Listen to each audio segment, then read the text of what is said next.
Get into this real quick. Welcome everybody to Corpse Factory, not to be mistaken for Corpse Party, a better game. Hopefully you guys can all hear me, or else I'll have to get extra loud, which I don't think that'll happen. I think we're good. I think we're fine. We're okay. Everything's good here now. But Hong Hong Toki, you've been a member for a month, boy. Get in the cage, kid. Gotta say, dreaded this game when Sour started playing it, was incredibly bored. Now I look forward to the ridiculousness. Yeah, I was like, I don't know, this game is doing something to me. It's doing something to me. Hi, Big Margaret. How you doing? How's everybody doing? You doing okay? I'm doing like shit. I didn't realize that when you're a VTuber who likes VTubers, you can't actually watch VTubers. You can't actually watch them. I'm so mad. I'm so mad. My Oshi was streaming today, though. He was having fun. He was torturing himself with, Life is Strange. What a baka. He was like, and then he made it weeb by changing the voices to Japanese, and everything suddenly got better. Everything suddenly got better. Hold on, I got wicked heartburn too. I should know had spaghetti. Had spaghetti for dinner. I'm so far behind the Irish playthroughs, I want to watch the whole series though, yeah.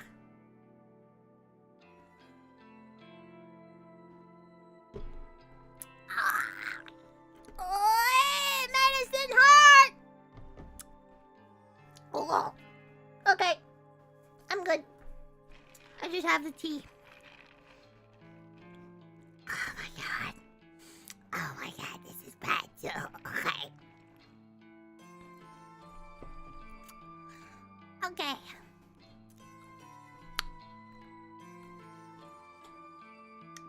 He changed it to the tongue of the master race? You mean Indian? Or Hindi or whatever? That's what he did? Weird. Very weird. Why would he do that? Did you neti pot the tea? No. No. Like a dummy, no. I was too busy watching VTubers. Then there was Kiki. She has her 3D name to debut. Oh my gosh. This is too many. It's too many VTubers. Maybe I should just quit. Bye guys. This is a graduation stream. I like VTubers too much. Her 3D is cute. Yes, it is cute. Yes. Yes. Oh my gosh. Okay. Hello, Super Grandma. How you doing? We're gonna be playing this game now. Let's go to the gallery and do a catch-up. Oh my god, I didn't really do... Why does it feel like I didn't do much? Okay, let's recap. I went to the mall. I went crazy. I had a woman moment. And, because I couldn't kill that twin or whatever. And that happened. And then, oh no, the twink was getting assaulted by this hag. And we defended him. We defended the twink. Because that's what we do here in the Twink Defense Force. Oh wait, I forgot something. Shit. I forgot. I'll be back. Hold on, I'll be back. I forgot. I forgot to put a sticky note on the door to let them know I'm streaming. Sooner or later, my mom will be like, "Why are you loud?" I just want her to know why. Hold on, let's write it together. I am streaming a naughty game, Mom. Hold on. I'm streaming game. Enter at own risk. Oh, she probably want to enter at own risk.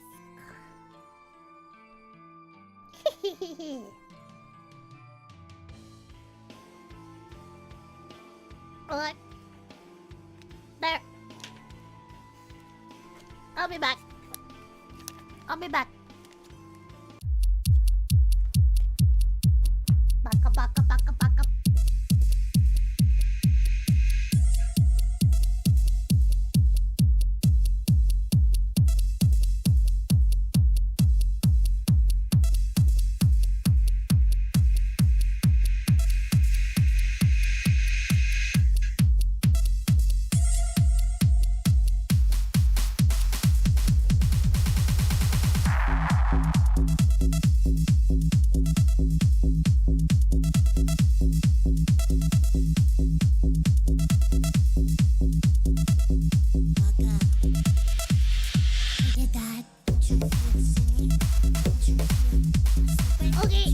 Okay.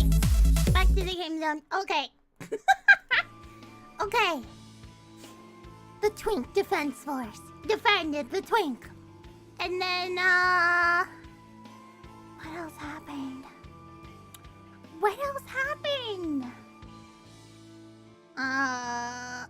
Oh yeah! Somebody put out a hit on her.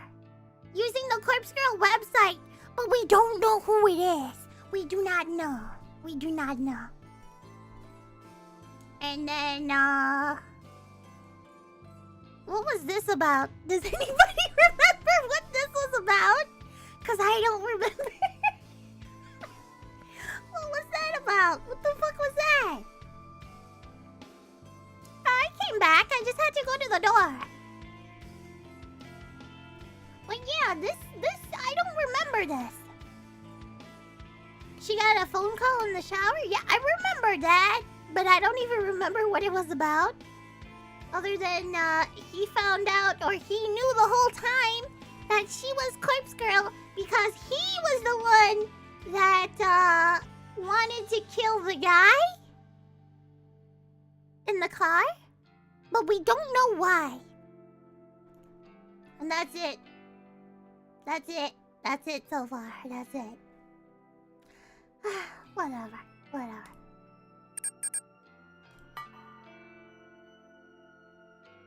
So now we have her.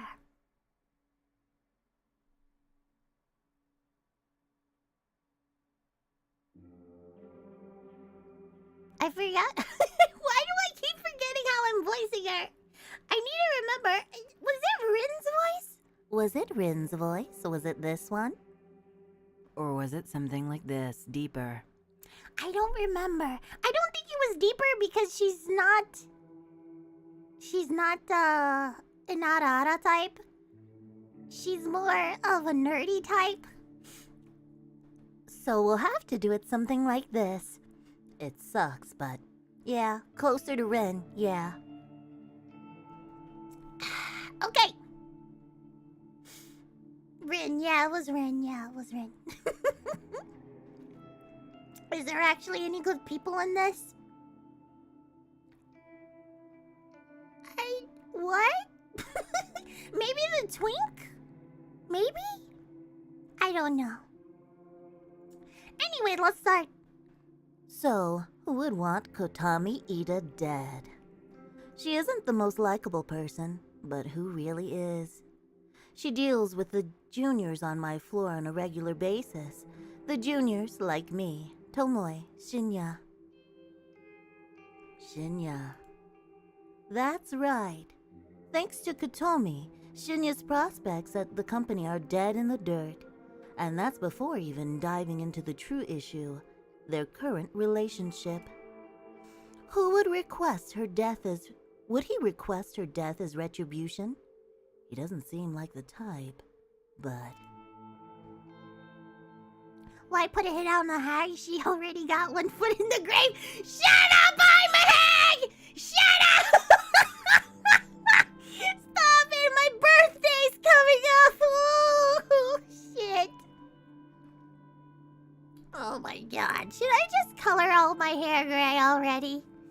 That's what I feel like doing half the time. Anyway, let's get back to this. I let out a sigh. I'm far too tired to run through the myriad of possibilities tonight. I don't think I can even bring my weary fingers to navigate to the database of the deceased to start on this request. That's weird. She usually likes this. She usually likes doing this. I'll tackle this tomorrow. No matter the reasons behind the request, Kotomi Ida will receive a corpse photo. That's my conviction as corpse girl after all. I close the lid of my laptop and throw myself down on the bed, begging for sleep to claim me quickly.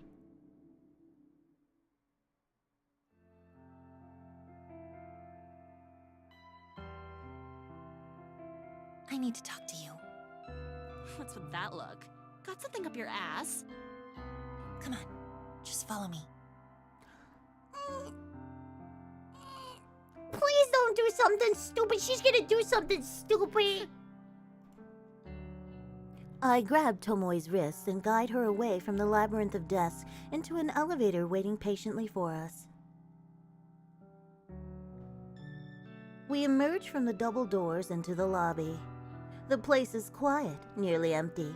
It offers significantly more privacy than the crowded 14th floor. God, your fingers are bony. You're pinching me. Sorry.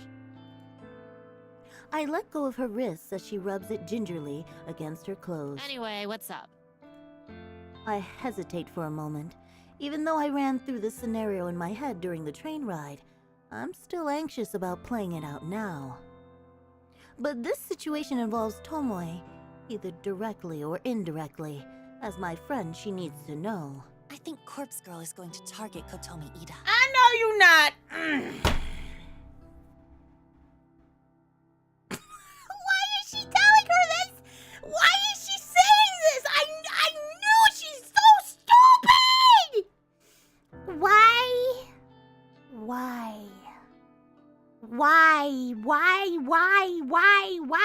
She doesn't need to know this. She doesn't need to know this. I think Corpse Girl is gonna target Kotomi Ida. How the fuck would you know? Unless you're Corpse Girl! Did she get one of them photos? Her reaction is fairly indifferent. I thought after being involved with Tsuramaki's death, this news would have been more of an impact on her. Well, no, I don't think so, but... Well, no, I don't think so, but... How do you know then?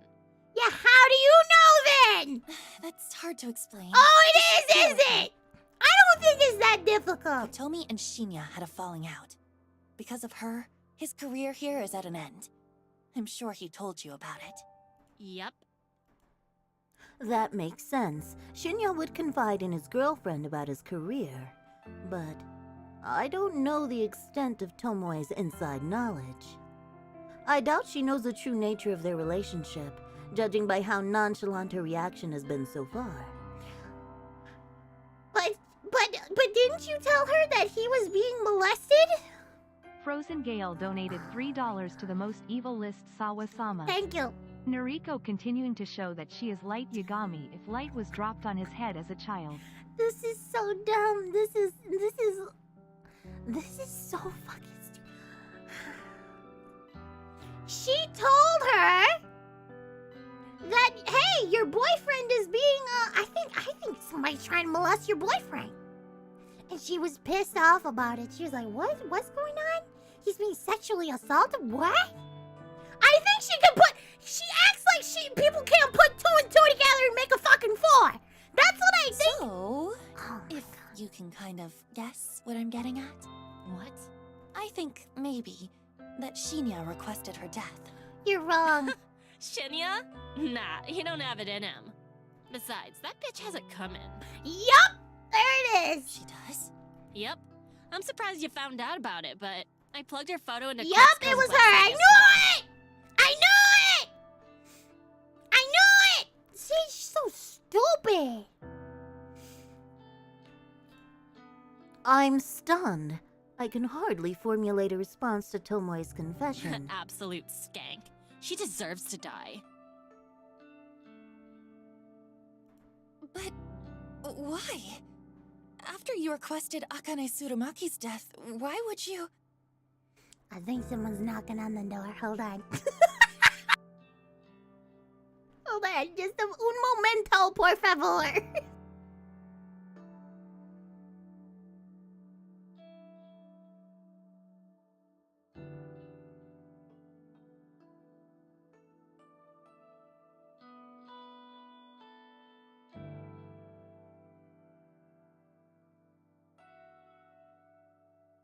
Okay, it's all good. I explained. I'm dealing with a retard. I'm dealing with a retarded gay. I'm dealing with this shit. I gotta be more quiet. Everybody, we gotta be more quiet.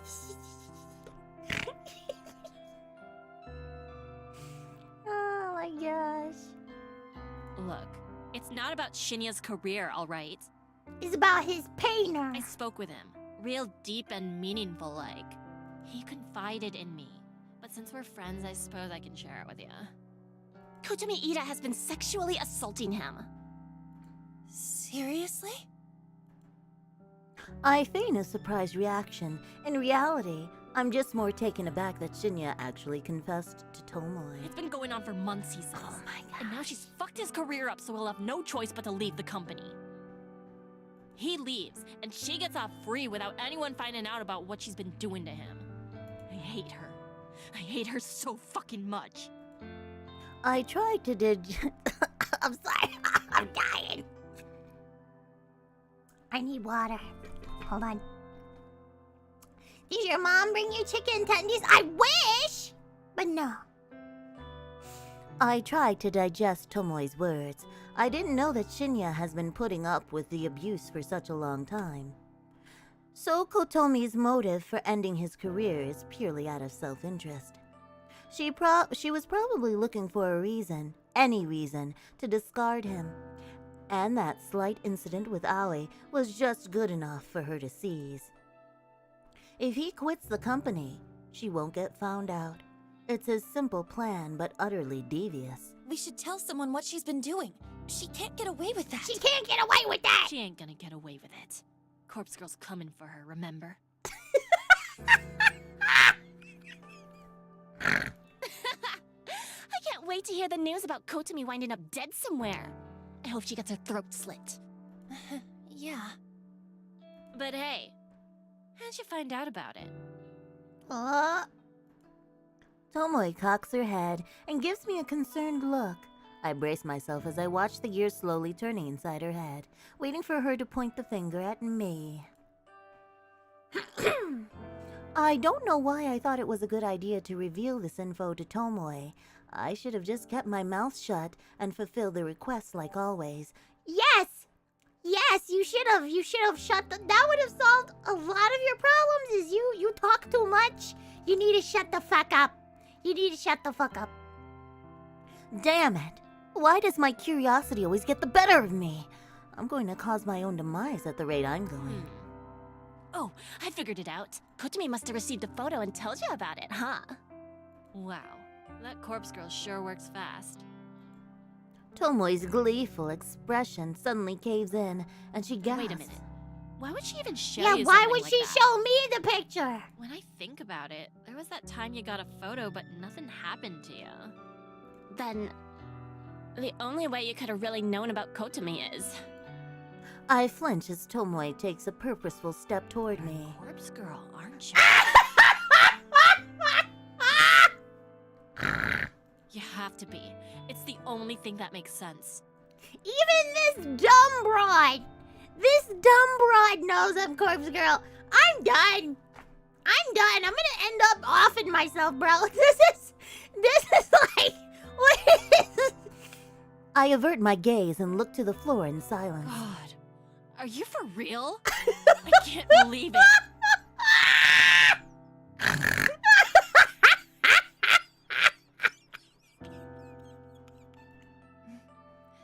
You took your sweet time figuring it out. Don't give me that bullshit. You can't expect me to figure out something like that if you're gonna try so hard to hide it. What the fuck, girl? You get your rocks off by killing people? No, not exactly. I don't kill people. The hell you don't! Explain that bitch to Umaki. She killed herself. Yeah, she killed herself. That's the cover-up, right? I'm serious.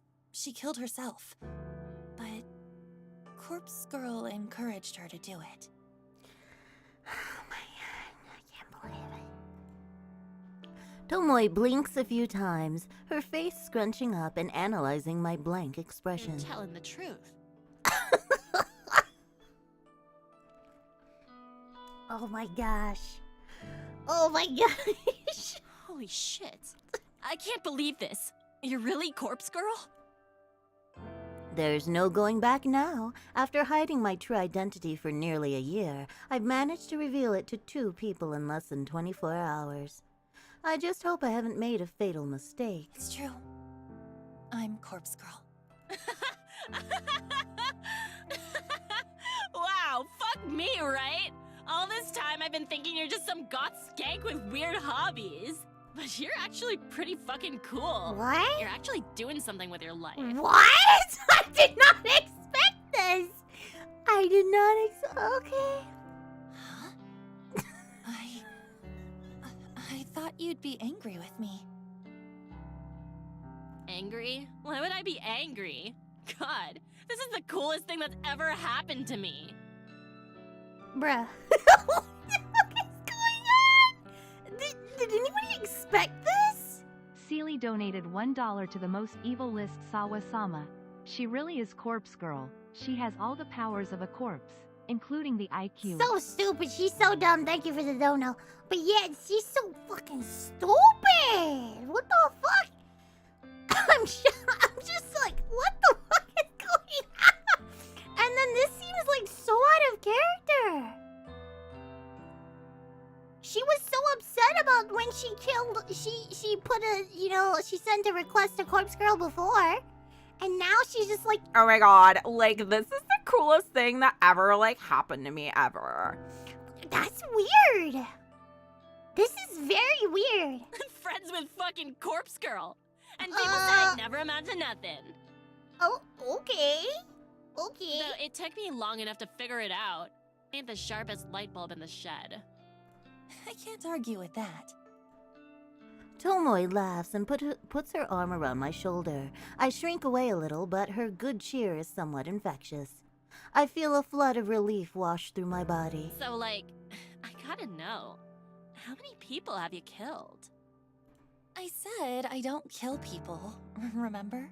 Yeah, you know what I mean. What was How the many point? have offed themselves because of you? What is the point of her doing, like, now that I think about it, she has a set of burner phones, she has a fake number, she does all of this precautionary shit, right? She uses somebody else's Wi-Fi.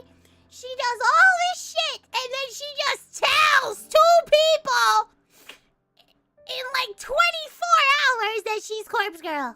What's the fucking point? What's the fucking point? Oh my gosh. It's an embarrassingly small number. That's so? Oh, that's a shame. Listen, you gotta fill me in on all the juicy deets later, Kay. For now, please focus on getting rid of that bitch Kotomi. I love that. Gender. Oh my god, bestie, tell me about your victims. Yeah. How many did you kill?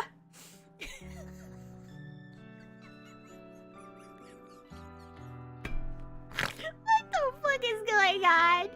Wasn't she like not into this whole shit of taking people's lives before? She had like a softer side and everything, and now it's just like fuck it.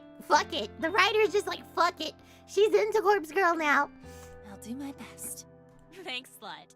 Shinya and I will owe you one for sure.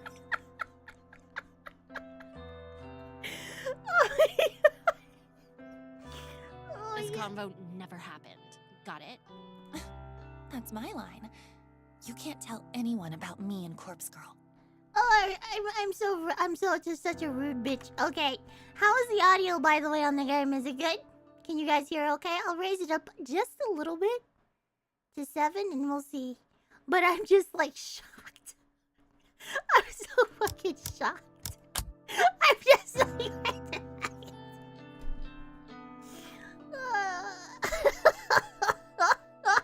Please, who would I tell? That's better. Well, the police, for starters? Fuck 'em. I ain't a squealer. Oh, really? I'm Okay. on your side, Corpse Girl. Relax. I raised it up just a smidge, so you guys can hear the cringe too. Anyway, peace. Tomoy ducks away and leaves me standing alone. I really hope I made the right decision here. Well, it's not like I could have chosen it. They don't give me much choice in this game. I suppose I don't have a choice but to keep moving forward. My first order of business should be to take care of Kotomi Ida. If I can get her to kill herself, it'll prove to Tomoy that I'm not messing around, and it might cement our friendship even further. Why? I just have to get through the rest of the workday. Then I can return home and focus on crafting Kotomi's corpse photo. That's when the real fun will begin. Oh my gosh. I reach into the drawer and clutch a cheap plastic burner phone between my fingers. Crafting the photo of Kotomi Ida is done. All I need to do now is send it. I thought about waiting until tomorrow, but I already put off making the photo for a day, so I'll make my move tonight. During editing, I timestamped the photo with tomorrow's date, 10:46 a.m. It doesn't leave much time if Kotomi receives the photo tonight, but I'm confident the plan will be effective. Kotomi will look at the photo tonight. She'll either freak out and end it all immediately, or, after a sleepless night of anxiety, she'll pull the trigger, figuratively speaking, instead of going to the office in the morning. I could cross my fingers and hope that by divine intervention, someone else will take her life, but based on my recent failures, I don't think that's likely anymore. If anyone else was ever involved in the deaths of Corpse Girl's victims, I don't think they're still around. Why else would my last few attempts have failed? She has a 3% success rate. Hold on, I gotta sneeze. Okay. Oh my gosh. Hello, Historia. You're a guinea pig now. Boy. Get in the cage, kid. Oh my gosh, this is such a wild, such a wild thing. No, my best bet is to urge urged Kotomi to simply kill herself. A convincing enough corpse photo might be enough to lure her to her death. When I turn on the burner phone, I'm happy to see the battery is still charged. I load up the phone number masking app, enter my trademark digits, and then shoot the photo into the network. If Kotomi is a screen addict like the rest of society, she'll be freaking out in about 10 seconds. Since this victim is going to have a quick turnaround time, I'll take the burner to the back shed tonight to store it, and then I'll ditch it on the way to the office tomorrow. I'm not expecting a reply within such a narrow time frame, so there's no need to hold on to the phone for 24 hours like I normally do. Clutching the phone with one hand, I grab my keys from the kitchen bench with the other. I step toward the front door. Beep beep. Ah. Interesting. The phone in my hand vibrates violently, and I nearly drop it in terror. What the? I bring the screen swiftly to my face and read the alert. One new message. Without thinking, I unlock the phone and open the message. It's a reply from Kotomi Ida.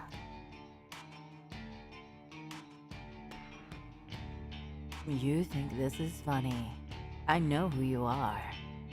I'll report you to the police. Oh my god. Holy shit!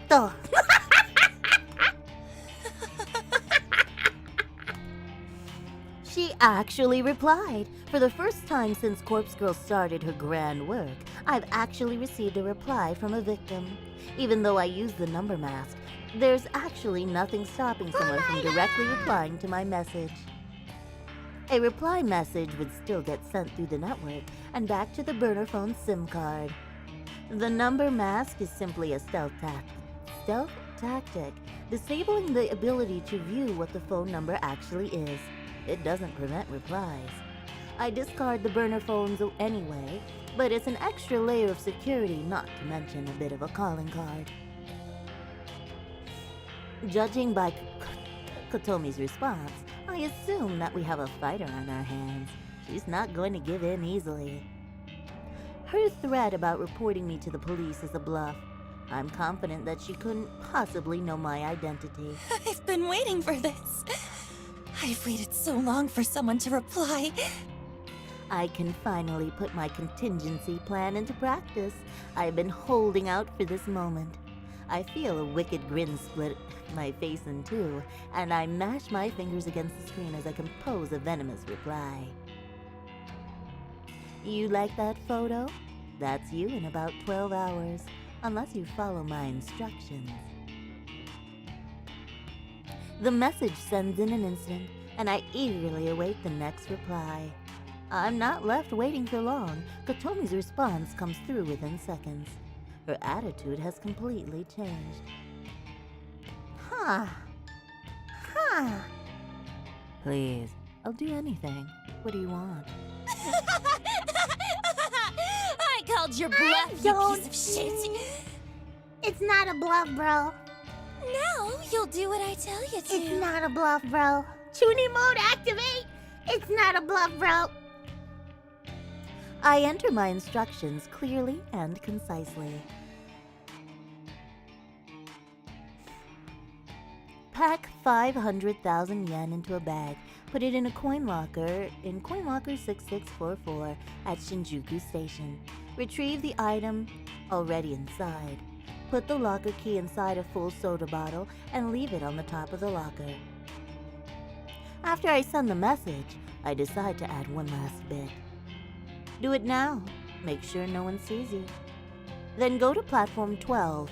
Do not board a train. Await my instructions. Satisfied with this addendum, I hit send. If Kotomi truly fears her well-being, she'll carry out the instructions. Her response arrives shortly.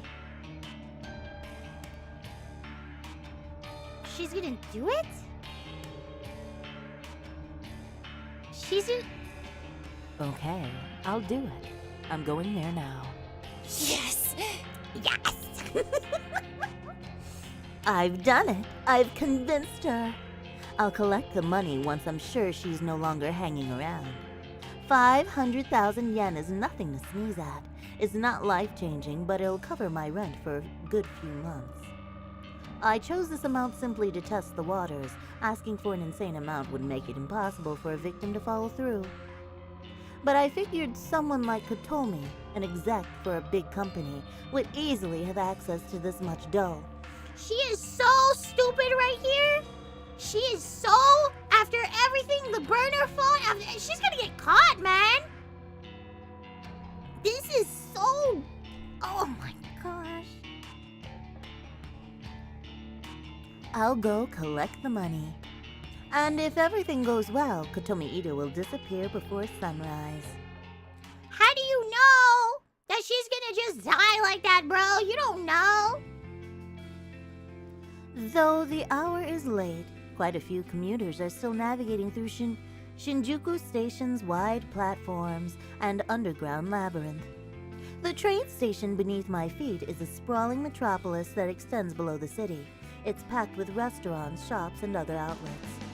But as I'm standing on one of the countless train platforms above ground, that world might as well be a completely different dimension. The only problem is that I'll have to brave the maze as soon as I descend the platform stairs. Trust the plan. I'm not trusting the plan. I'm not gonna trust this plan. This is so dumb. Yeah, if she goes, Kotomi sees her. What the fuck? It's just stupid. It's so stupid. I tend to get dizzy in such places. My normal morning route doesn't require me to travel through the underground plaza. I'm able to exit the station within minutes of my train arriving at the platform. Still, I'm somewhat familiar with the layout of the underground. I know exactly where Coin Locker 664 is located. The coin lockers in train stations like these are a popular way for people to store luggage or personal belongings for a few hours at a time. In Shinjuku, it can often be difficult to find even a single available locker, but Coin Locker 6644 is special. I approach it from the main passageway of the underground and my eyes take in the familiar sight. Ah, that's why. The locker 6644 sits in the middle row, nestled between countless other lockers.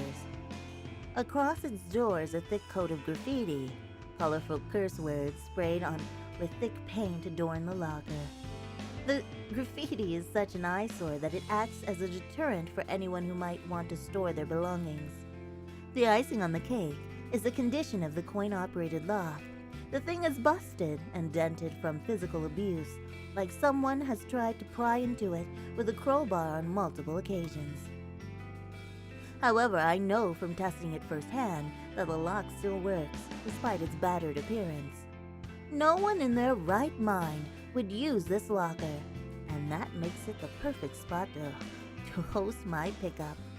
Glancing at the locker, I notice that a soda bottle sits on top of it, a soda bottle full of bubbly opaque liquid. I quickly look around to make sure that Kotomi Ida is nowhere in sight. I walk past the locker and complete a lap around the immediate area, scanning thoroughly for her. But she isn't here. In fact, there are very few people in this little section of the station. Good. She followed my instructions perfectly. After leaving the key in the soda bottle, she left immediately. How do you know she didn't contact the police and had this whole shit happen so they can see you do this dumb shit? She's so dumb. Oh my gosh. I approach the locker once more. I reach up above it and retrieve the soda bottle, then crack it open to hear the fizzy hiss. I bring the lip of the bottle to eye level and peer inside, trying to identify the shape of a key within the swirling ocean of carbonation. There it is. I try to fish inside the narrow bottle opening with my fingers.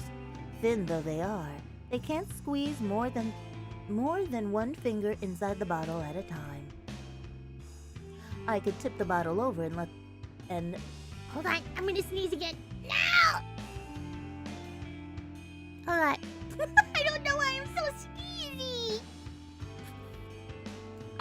Water is good though. I'm allergic to bad writing. I'm allergic to bullshit. Oh man. It's been raining a lot out here lately, so I'm not surprised. I mean, the music is pretty nice though. Yeah, the music is pretty nice. The sneezes will cover. Sour is barely handling the cringe. I guess. Oh man, having some Vicks in my nose. Okay. I could tip the bottle over and let the soda and the key spill out onto the floor. But if someone sees me being a nuisance and causing a mess, it'll draw unwanted attention. I've got no choice but to chug back some of the soda and try to catch the key in my mouth. As disgusting as this concept is, I need to steel myself. I raise the bottle to my lips, tilt my head back, and pour the foul liquid into my open mouth. The saccharine tang of artificial flavoring assaults my taste buds, and I immediately want to vomit. But I'm committed to seeing this through. I can throw up later. The most important thing is getting the key. It isn't until the bottle is half empty that the cold metal key drops into my mouth. It clangs against my teeth and I nearly choke in surprise. Sputtering and spitting, I feel droplets of soda running down my chin. My cheeks are puffed up like a squirrel as I try to retain the key and the soda in my mouth. I reach my fingers into pursed tight lips and recover the tiny key. I quickly swallow down the rest of the soda in my mouth, trying hard not to release a pungent belch. I turn the key over in my hand with a smile. My sticky teeth adhere to my lips, and it takes me a few seconds to lick them clean. Tossing the soda bottle into the nearby trash can, I wipe the key clean with my skirt and quickly insert it into the coin locker. I twist the key, turn the latch, and swing the locker door open. Inside the dark vault is a single bag, a simple paper pouch, like you would get at a grocery store. I pull the paper bag out and take a look inside. Thick stacks of 10,000 yen bills fill the bag. I'm not foolish enough to stand here and count it out, but I'm confident the amount is at least pretty close to what I requested. It worked. Your My plan's plan stupid. I can hardly believe it. I devised this contingency plan months ago. I waited so long to try it out. All I needed was somebody to reply to their corpse photo, somebody to try and reject their fate. I wanted to prove that people would bow to fear and do anything to save their own skin, and it seems that I was right. Just one more thing to do. I fold up the paper bag and clutch it tightly. With my free hand, I pull the boner phone out of my handbag. I compose a message to Kotomi Ida, who should be obediently waiting above ground on the train platform. When the next train arrives on your platform, stab the first person to disembark. You must kill them. If you escape, I'll leave this prefecture and never return. Wait, what? If you escape, leave this prefecture and never return. That's the plan? Boner phone? Boner phone? Is it boner phone? Did they say boner phone? It's burner. It's not boner phone. Nobody has a boner. It's a burner phone. Baka hentai. It's a burner phone.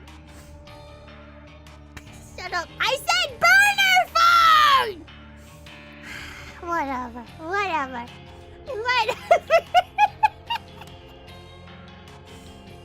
It's done. When I first opened the coin locker and retrieved the paper bag, I immediately noticed the knife I had placed inside months ago was missing. Kotomi followed every word of my instructions. The message had read, pack 500 yen into the bag, Put it in the coin locker 6644 at Shinjuku Station. Retrieve the item already inside. I've given Kotomi an opportunity. She can trade another's life for her own. If she kills someone exiting the train, Corpse Girl will spare her life. It's a simple exchange, and one that I bet she is willing to make. Why though? Why?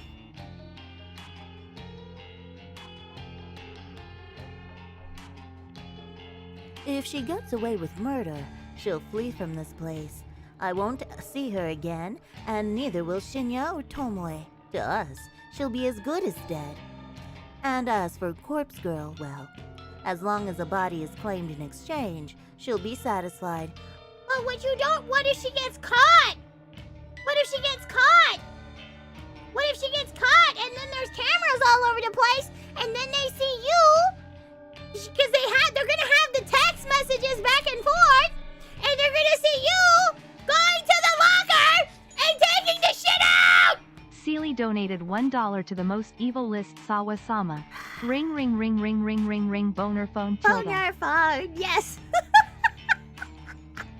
Thank you. Oh my gosh. Oh my goodness. She is so fucking... This plan is... What if she gets caught stabbing somebody? You think they're not gonna make it go around to you? After a few minutes of waiting for a reply to the message, I figure that she's not going to write back. She's probably getting ready to fulfill her task.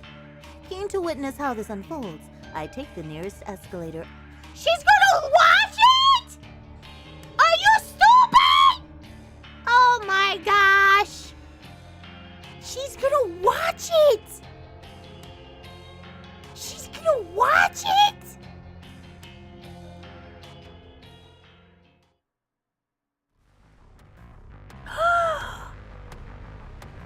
Hay mucha gente.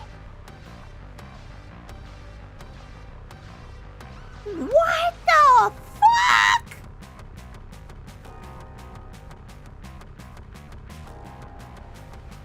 The scene is absolute chaos.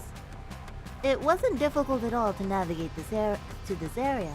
All I had to do was follow the echoing screams. I spy the shadowed form of a body lying on the platform in front of me. I can't make out any details, but a shallow pool of blood reflects the harsh lights shining up from up high. To my surprise and delight, a second body is sprawled across the ground nearby. It's a young woman's corpse, with one arm raised against the side of a vending machine. Adrenaline surges through me at the violent scene. Kotomi Ida, she managed to take out 2 people. She might be my new favorite person in the entire world. I hear panicked voices in the background, and I turn my head slowly. What the?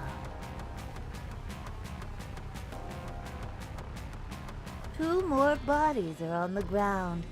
2 men in expensive-looking suits are collapsed in puddles of their own lifeblood. One of the men is still moving and groaning, pleading for somebody to stem the tide of the gore. A familiar, lustful, tingling sensation begins to stir and rise through my belly, my thighs, and my pelvis. I feel my toes clench, and my breathing grows heavier. There's one more surprise I had to be had here in the midst of this beautiful spectacle of carnage.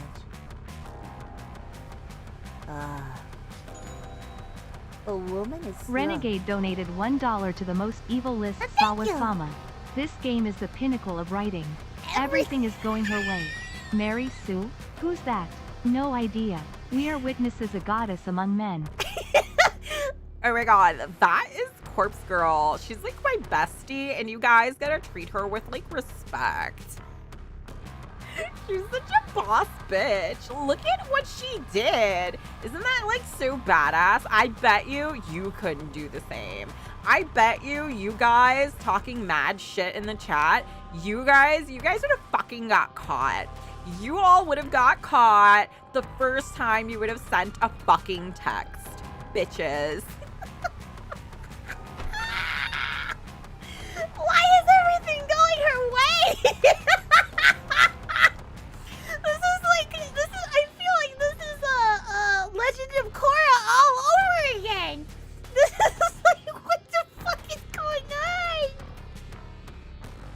What is going on? She isn't even a Mary Sue. They're so confident they can't even make her look fake smart. Yeah, she comes off as an idiot savant. Yeah. Frozen Gale donated $3 to the most evil list Sawa-sama. This clinches it. Corpse Girl does have supernatural powers. Cause if she doesn't, then this would just be horrible writing. Oh my god, she has to! Dale, you're right, she has to have power! She has to have power! Damn, you sound just like Tomoy. Arigato. I'm a voice actor, so I try. A woman is slumped in one of... Is that how I'm supposed to sound? A little higher pitched? There. You hear it? Yes, here. Perfect. A woman is slumped in one of those plastic chairs that lines the platform. Her head is tilted. Her suit jacket USS_Liberty_incident donated $1.88 to the most evil list Sawa-sama. Thank you. We need to send Corpse Girl after the writers for this horrendous writing. We just need their photos and their phone numbers, okay? We can do it. We can do it, boys. We can do it. Don't harass them. Please don't harass the writers of this. Please don't do it. Please don't do it. Please don't be nice. They tried. Be nice. I don't know. It's just so fucking funny to me. Everything is just going her way. Everything is peachy keen with blood. Crap all over it. Everything was okay until the Corpse Nation attacked. A woman is slumped in one of those plastic chairs that lines the platform. Her head is tilted. Her suit jacket is stained with red. A thick knife with a black grip protrudes from the side of her neck. A bubbling river of vital fluid cascades around the glimmering blade and pools within her shirt collar. Even with her face masked by blood, it doesn't take me more than a few seconds to recognize her identity. Hitomi Hida. Dead. Guy donated $3 to the most evil list Sawa-sama. Let's be honest, the hag was probably crazy from the start and was waiting all her life for an excuse to start killing people lol. I agree with you, Guy. I agree 100%. But this is what she needs to do now. You need to go and get the phone off of this dead broad. You need to get the fucking phone because her phone has records of you talking with her and talking about the location of the locker and how much money she took out and all that stupid shit you planned. You need to get her phone! Please, God, let this idiot get the fucking phone! I swing around and take in the entire view of the platform, counting up the bodies and the path of slaughter. My mind pieces together a theoretical scenario. Kotomi waited as the train doors opened, knife drawn. The knife she retrieved from locker 6644. When the first person stepped out of the train, she stabbed him and left him for dead. The body that I first saw laying on the edge of the platform is perfectly aligned next to the train to fit this theory. In a panic, Kotomi would have attempted to flee. She bumped into the second victim, the young woman slumped against the vending machine, and cut her down desperately to make her escape. Judging by the wound on Kotomi's own body, I would assume the two businessmen lying face down tried to apprehend her. They must have sustained fatal wounds before finally managing to wrest the knife away and plunge it into Kotomi's neck. It's all just speculation, but I'm fairly confident that that's how this whole event played out. It was probably over in less than 60 seconds. And it couldn't have worked out better for me. I never dared hope that Kotomi would meet her, and once this plan had been set in motion, I would have been satisfied with her simply skipping town. I feel my legs weakening under my weight, and I'm afraid I might buckle at any second. The waves of radiating heat spreading through my body are causing me to tremble and shake. There's so much blood. It's everywhere. I've seen it in countless photos and thought I had become desensitized to it. But maybe I was wrong. Seeing blood in real life is completely different. I feel faint and pale and excited and aroused. I need to get out of here before the police arrive. More importantly, I need to get away before I collapse in a sweaty heap of lust and pleasure. I turn on my heel and sprint down the rise. She left! Put the phone! I guess stupid. Whatever, I'm gonna sip some water. I turn on my heel and sprint down the rising escalator as fast as my quivering legs will permit.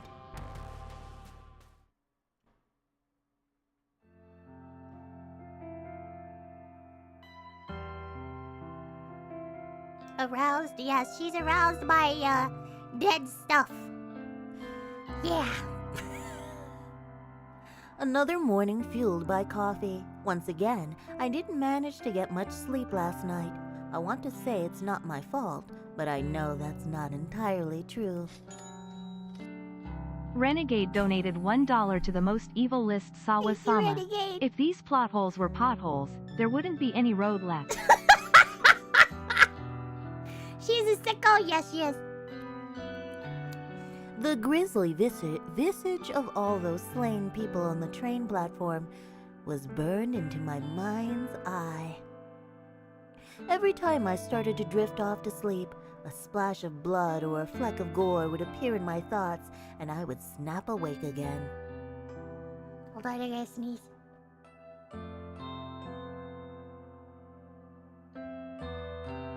Is it done? Is my sneeze done?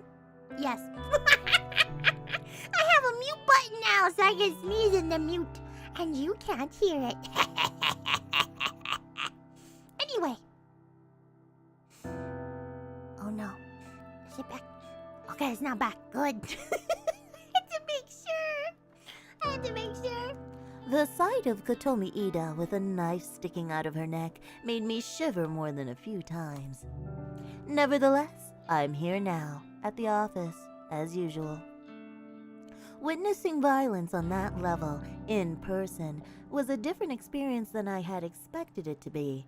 However, it has helped steel my resolve. I'll need to desensitize myself to that kind of carnage if I'm to continue with Corpse Girl's ambitions. I set down the second empty can of coffee on my desk and lean back in my chair. I catch a glimpse of Tomoy tapping away on her keyboard, completely oblivious to what went down last night. There was a news broadcast regarding the event, of course, but the finer details of what occurred had been kept under wraps. It'll probably take the police and the media a little more time to get the story straight. It's not often that a mass killing spree takes over the news, and whether or not the identities of those involved will be revealed is beyond me. For now, I assume that Tomoy is in the dark about the event. I don't take her as the kind of girl to be up to date on current events. Even if she did hear about the stabbings, she couldn't possibly know that Kotomi was the culprit. I should probably fill her in later, though. She'll want to know that Corpse Girl claimed her victim, even if it was in a kind of roundabout way. I stretch my arms above my head, let out a small sigh, and proceed to crack open a third can of coffee before getting back to work.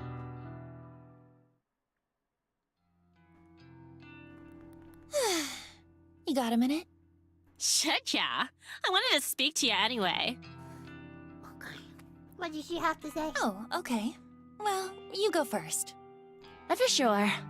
Well, I wanted to thank you for killing Kotomi Ida. I don't know how you did it, but thanks. Huh? How did you know she died?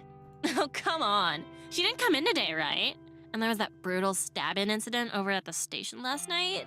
It don't take a genius to put 3 and 3 together. People are not as dumb as this girl thinks they are. That shit went down so close to here, where we spend so much of our time. Yup. Chances were good that it affects someone you know. Yup. I shake my head at her logic. This city is home to more people than you could count. I don't know how she came to the conclusion, but the fact that she's actually correct blows my mind. Well, yeah. I guess that's it then. Tomoy is probably smarter than Noriko? Yes. I'm thankful. For serious. Yeah, Corpse Girl really did me and Shinya's solid. If there's ever anything you need, like, no matter how dirty, then count me in. I owe ya. No matter how... What? Thanks. I'll keep that in mind. Okay. Sure. Okay. So, like, what'd you want to say to me? Oh, I was going to tell you that Kotomi is dead. Beat you to it, skank! But I got a question or two. How'd you get someone to go on a killing spree and take Kotomi out along with the others? I mean, it wasn't you going around stabbing people, was it? No, of course not. Oh? It kind of happened outside my control. I sent Kotomi a photo of her corpse, just like Corpse Girl's standard mode of operation. And I gave her the instructions to kill someone, if she didn't want the circumstances of the photo to come true. Okay, at least she's smart enough to not tell her about the money. Because the money, she could turn around and backstab her and be like, Okay, so, you got money? I would like some money, too. so that would fuck up everything. Holy shit. She kinda ran with it, I guess. Seems like she took out 4 people before someone fought back and stabbed her. Well, how do you know that unless you were there? How do you know that unless you were there? I think I'm in love with her, to be honest. You weird slut! That's horrible! What can I say? She went above and beyond. Still, thanks. Really. Shinya will be stoked. I don't know if Shinya's gonna be that stoked when there's other people that died because of that, but sure, That's whatever. okay. Just doing Corpse Girl's job. Where is Shinya, anyway? Oh, he was in earlier. Went home a bit early because he wasn't feeling well. Think it was just because he was dreading running into Kotomi, but... Well, he'll sort himself out soon enough. You know, Noriko, you've changed a lot. I have? Totes. I mean, I know you act different around me now that we're friends, but it's more than that. You look, I don't know, kind of better? Healthy or something? Oh wow, she's actually eating. Oh. I didn't know about that. Serious, though. I don't know. Maybe I just see it different now that I know who you really are. Maybe. Anyway, I'm gonna get going. You wanna grab a bite or something? Not today, sorry. Maybe another time? Sure thing. Right. See you, skank!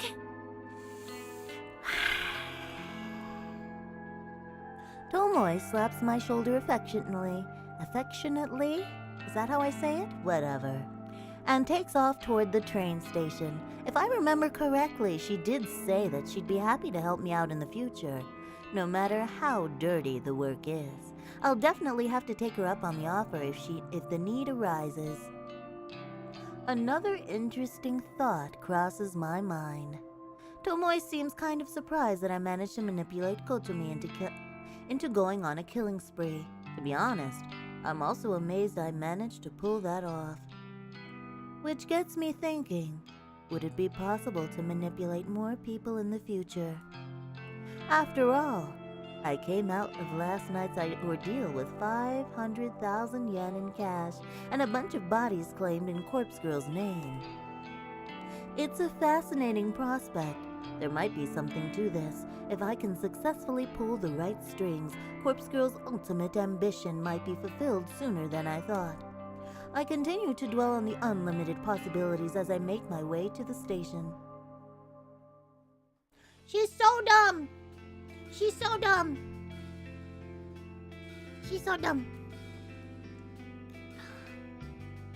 Standing on the train platform, and thankfully not in the same one from last night, which has been temporarily closed, I stare into space, completely lost in thought. I start to wonder how Kojiro is getting on with finding us a suitable location. As I fantasize about having an abandoned warehouse or factory to call our own, my phone cries out desperately for attention. I retrieve it from my handbag and glance at the screen.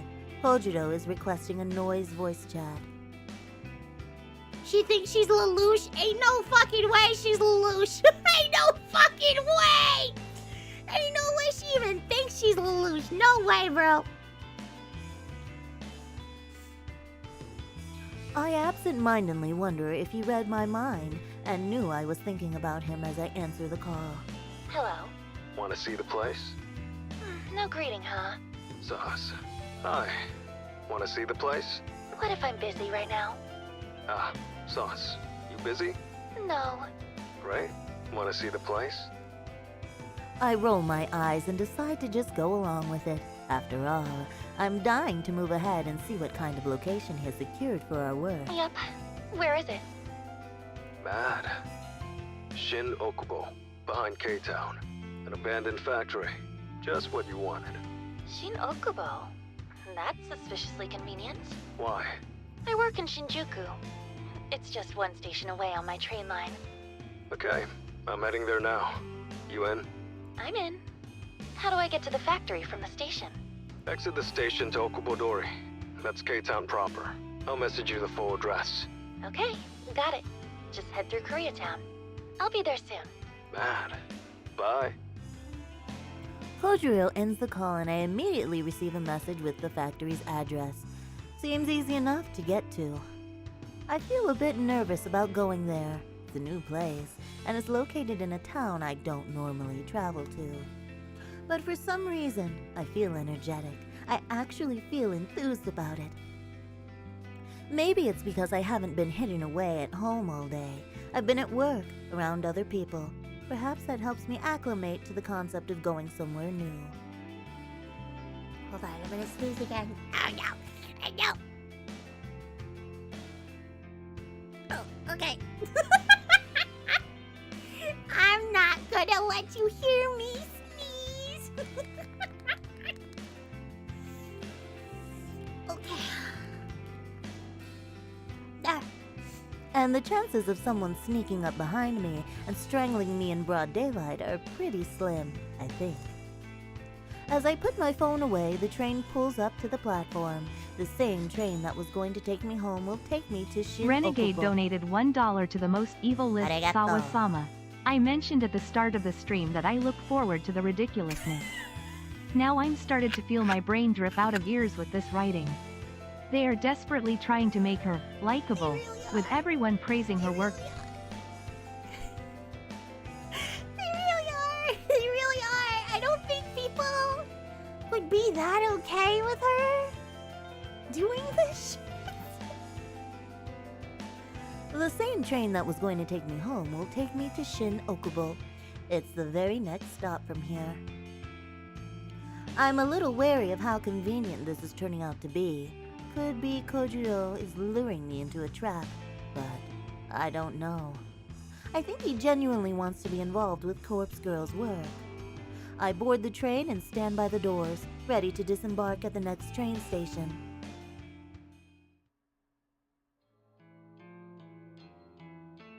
The abandoned factory is almost exactly how I imagined it would be. Tall, broad, foreboding, eroded and worn with brick walls and steel sheeting covered with thick layers of black exhaust. Gigantic metal pipes protrude from within and wrap around the exterior, only to re-enter through vents here and there. A series of ventilation shafts and chimneys line the roof, but they don't release even a single puff of smoke. This place has been shut down for a long, long time. The front entrance is located at the rear of a small parking lot. It's a simple steel door that has been chained up and padlocked. Further along the side of the building is a loading dock, an expanse of asphalt that leads a concrete path and a giant roller door. I need water.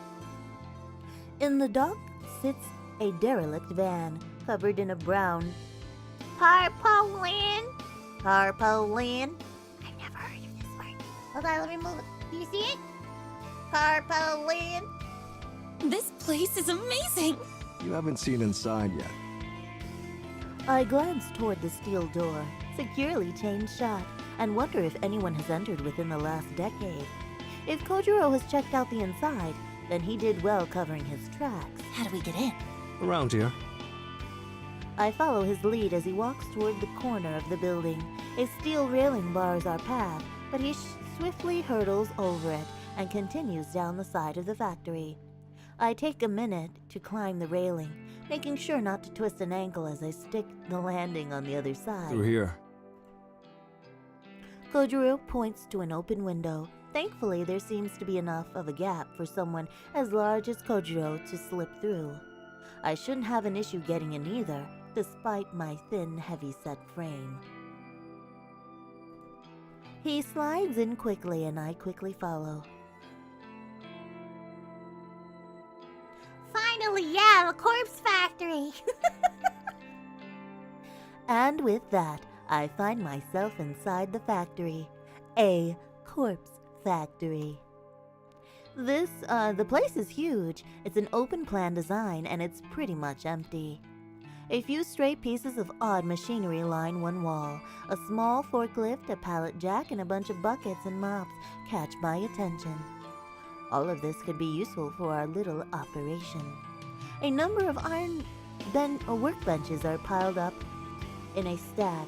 They look heavy and rusted, but they would probably make good tables for resting corpses upon.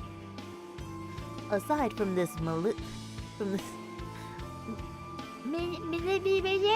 Why can't I read that? Miscellaneous, right? That's what that says. That's what that says. Miscellaneous items, the factory is essentially bare.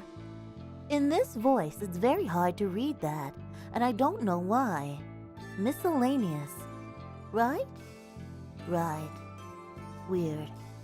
The concrete floor is in bad shape, cracked and worn from probably 50 years of use. The thick brick walls are scorched in some places and dented in others. Still, It's perfect. It's perfect. Thanks. Figured you'd approve. How did you know about this place? Kojiro doesn't answer immediately. His eyes turn to the stupendously high ceiling and its array of glass sunlights beaming light down upon us. After a minute, he turns back to Dad me. used to work here. His dad. What did he do here? This place used to manufacture steel fencing, chain link fences, barbed wire, chicken mesh, that kind of thing. Huh, I see. A lot of that is imported now. There's still an industry here, but How are they gonna stop this smell? How are they gonna stop the corpse smell? But whatever, we just ignore that for now. Dad couldn't compete. Went out of business maybe a dozen years ago. Died about a month later. He died? That's how it goes. I'm sorry. We weren't close. Well, could have been closer. So, how come no one else bought the factory? Look around. It's a dump. Who'd want it? Cost a fortune to fix or rebuild. Wonder if it was waiting for us. Yeah. I wonder. It definitely all seems too good to be true. But this is the real deal. This is our factory now. Going half on this, right? Right. Okay. Good. Welcome home then. Or something. Let's work well together. Roger that. I've entered an unlikely partnership with Kojiro. We've obtained a base of operations safe from prying eyes. The next step is to fill this factory with corpses and carry on with Corpse Girl's grand scheme. How is she gonna do it? How is she gonna do it? Thanks for accompanying me home. No problem. Should I come upstairs? No, I don't think that's necessary. Ah. Okay. Okay. Okay. By the way, when are we starting work? Well, as soon as as soon as Corpse Girl receives another request for a death, we can start on it. Oh, no grand heist from the morgue first? Think about it. It's important that the cadavers I use match the details of my victims. I won't know what kind of cadaver to use until I receive a photo of the victim. Guess that makes sense. What's the big plan anyway? How do we lift corpses from the morgue? I had a feeling he would ask about this sooner or later. I did tell him that I had a perfect idea after all. I imagine the biggest issue is writing off the bodies, so to speak. If a cadaver goes missing or is unaccounted for, there will be an investigation. Am I right? Guess so. We need to be able to take the bodies away from the morgue without anyone ever knowing they're gone. So, the solution is simple. We only take the cadavers that are due to be cremated. What? Okay, wise guy. A delivery company picks up the cremains nearly every day. Huh? Cremains? That's what the ashes are called. Oh, right. So what do we hand over? Empty canisters? It's simple. Fake ashes. Yeah, right. Fake ashes. Like I just have those lying around. Yeah, you do, baka!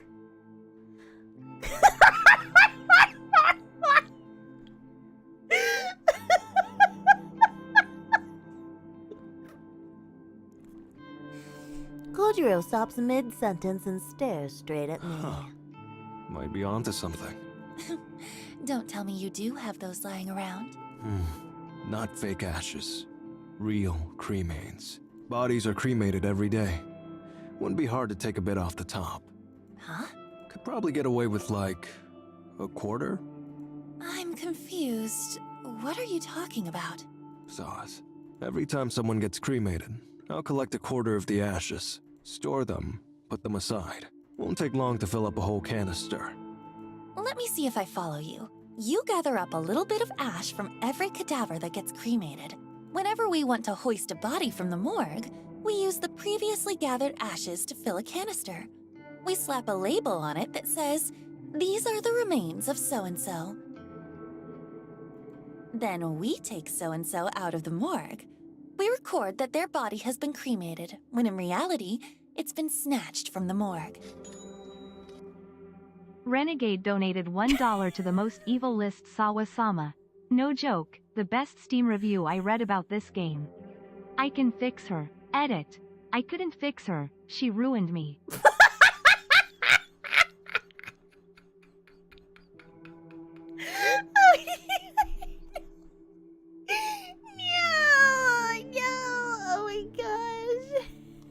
Imagine the canister of ashes just gets picked up with all the others going out on the same day. Pretty much. We also put a token in the canister. A token? Like a dog tag. Has the cadaver's serial number engraved on it. Normally attached to the body before cremation. They don't burn.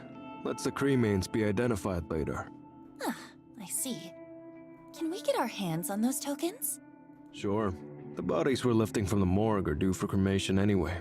I can get the tokens engraved without a hitch. Proper serial numbers and all. Okay, good. This is getting complicated, though. There's quite a bit we have to remember to do. Don't worry. I'll take you through it when we need to. Most importantly, I'll need to start gathering portions of cremains. Need to have those collected in advance. Yeah. Thanks. Really. Oh my god. No props.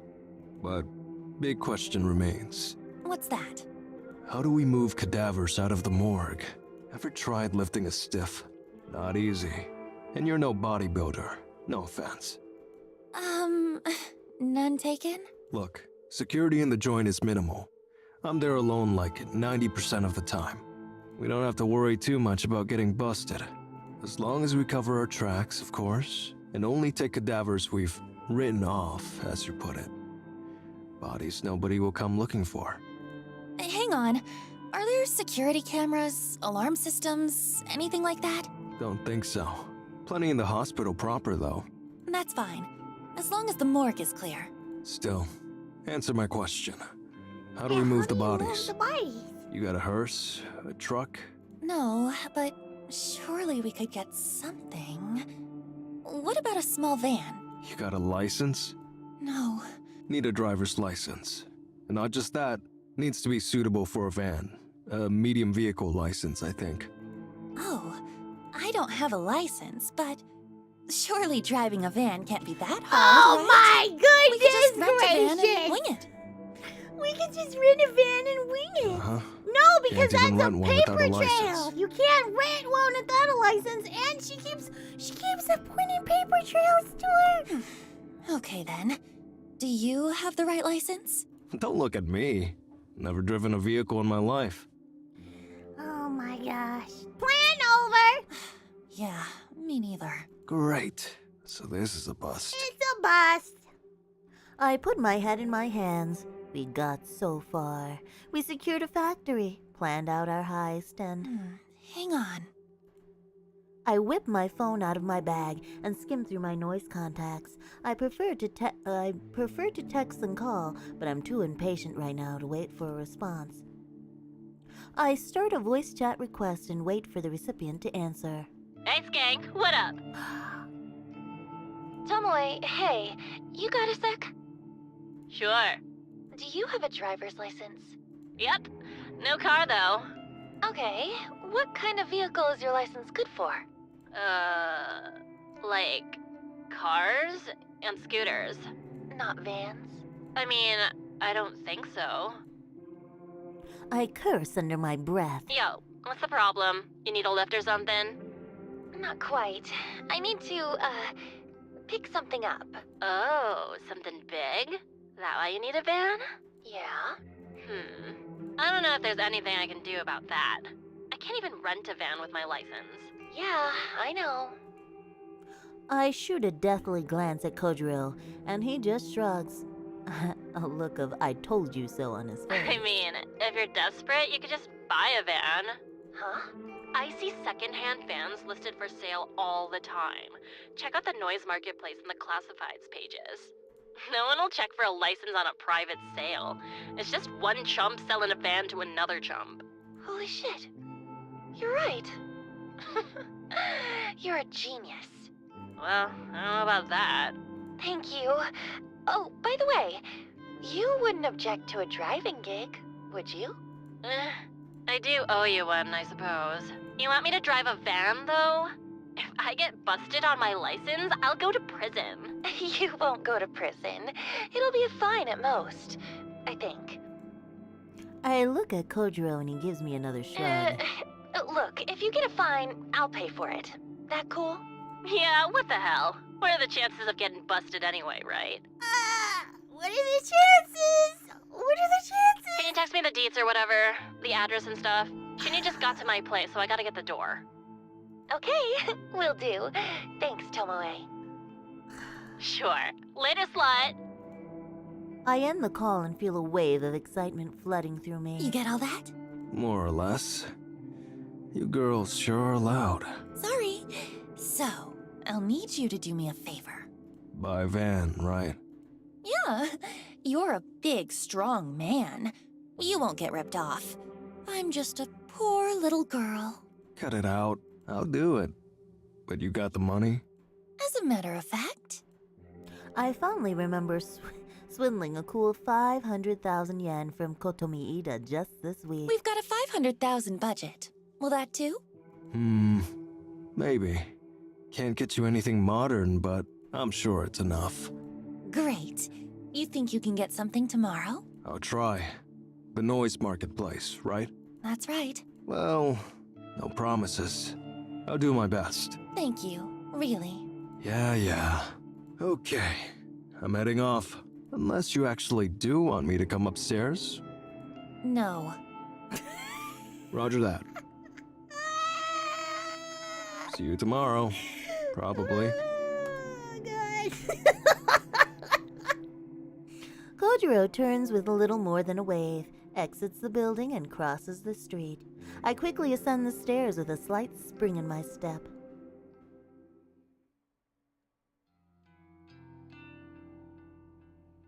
Okay. We got through this week, huh? Oh my gosh. I'm more eager than usual to get the day started. When I get out of bed, I take my medication just like usual. I've been good at keeping up with it lately, sticking to my newfound convictions. I wash down the tablets with a glass of water. After getting dressed, I put on my makeup. The same morning routine, the same movements, the same actions. But I feel good today. I'm not dragging my feet. I'm happy that things are moving forward, both for me and for Corpse Girl. As I'm packing my handbag, I receive a call from Aoi. Aoi. I haven't spoken to her for a Renegade little while. donated $1 to the most evil you. list Sawa-sama. To those watching, this game has a 9/10 rating and mostly positive on Steam. Yes, idiocracy I was is real told and the it was world is good. ending. Yes, I know. People like this game, okay? That's why I bought it. I was told it was good, and I was told there was voice acting, so that... I don't have to fuck with my voice that much. But I still have to fuck with my voice anyway. It's so fucking terrible. Oh, man. My voice kinda hurts a bit, but I'm going to trudge through and read this weird shit. Aoi. I haven't spoken to her for a little while. In fact, the last time we spoke, I think it was way back when she didn't come into the office for her first day of work. Yeah, she said sorry to me. She said sorry. Sorry. That was nearly 2 weeks ago. Shit, I really dropped the ball. I'm supposed to be trying to look after her, but I've been so caught up with my own crap. In addition, I've been actively trying to put her out of my mind in order to get over my feelings for her. But now I feel like I've just neglected the poor girl at a time when she needs me the most. I hurriedly answer the call, too guilty to keep her waiting any longer. Aoi! Hey, Noriko? I'm so glad you called. I've been a terrible friend. I haven't kept in touch with you. No, it's okay. Really, I've been busy. I should have called you earlier. Seriously, I'm sorry. It's okay. Did you want to talk to me about something? Yes.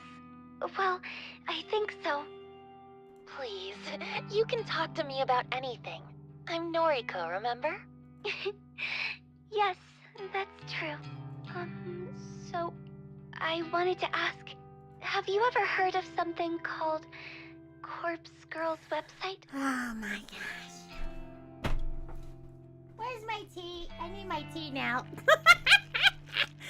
Where's my fucking tea? Oh.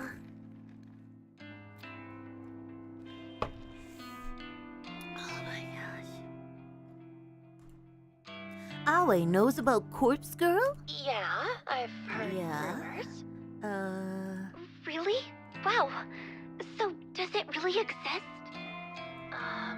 Apparently, yeah. I couldn't find any solid information about it. What is it? Well... How do I explain this to her? Should I explain this to her? Aoi is so sweet and innocent.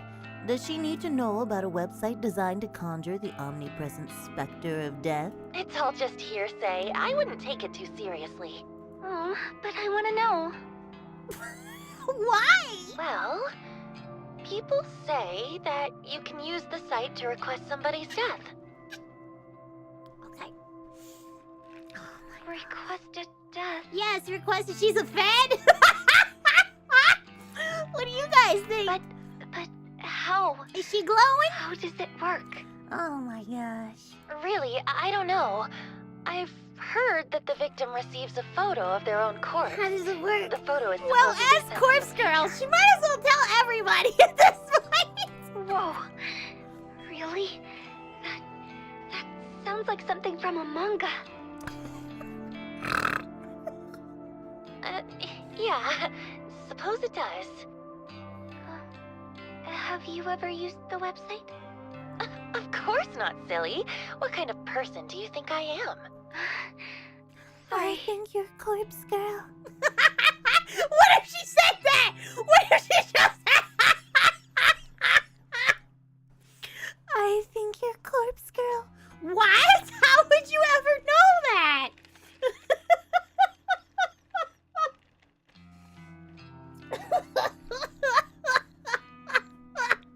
Why are you so excited about this anyway? Oh, no reason. I kinda just like weird stuff like this. Oh, you do? Oh, interesting. You do? Oh, I never knew that. You don't know everything about me, Miss Noriko. Even through the phone, I can sense Aoi is in a happier mood than usual. Her cheery voice gives me a sense of nostalgia, and I think back to the time we spent together in school. Don't go using the site, okay? It's not good to mess with crap like that.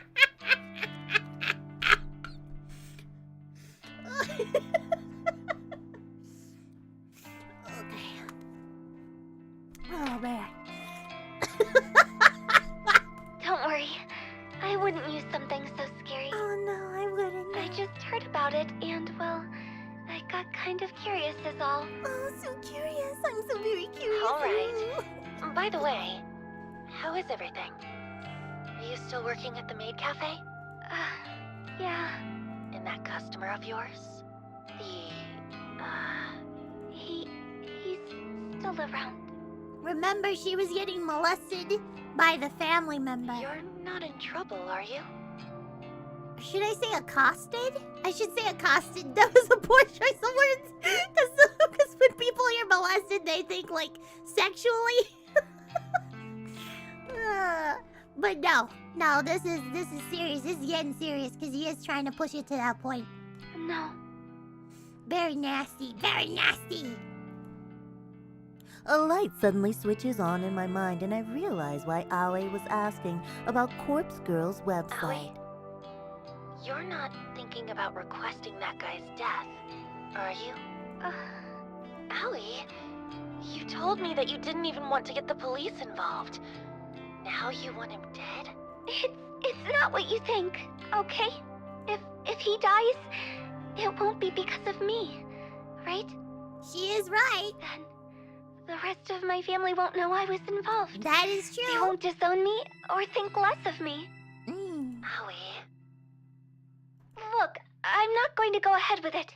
She is going to go ahead with it. Besides, you don't even believe the site works. So... I feel terrible for Aoi. Part of me wants to scream for her to do it, to request that asshole's death and let me or Corpse Girl take care of him.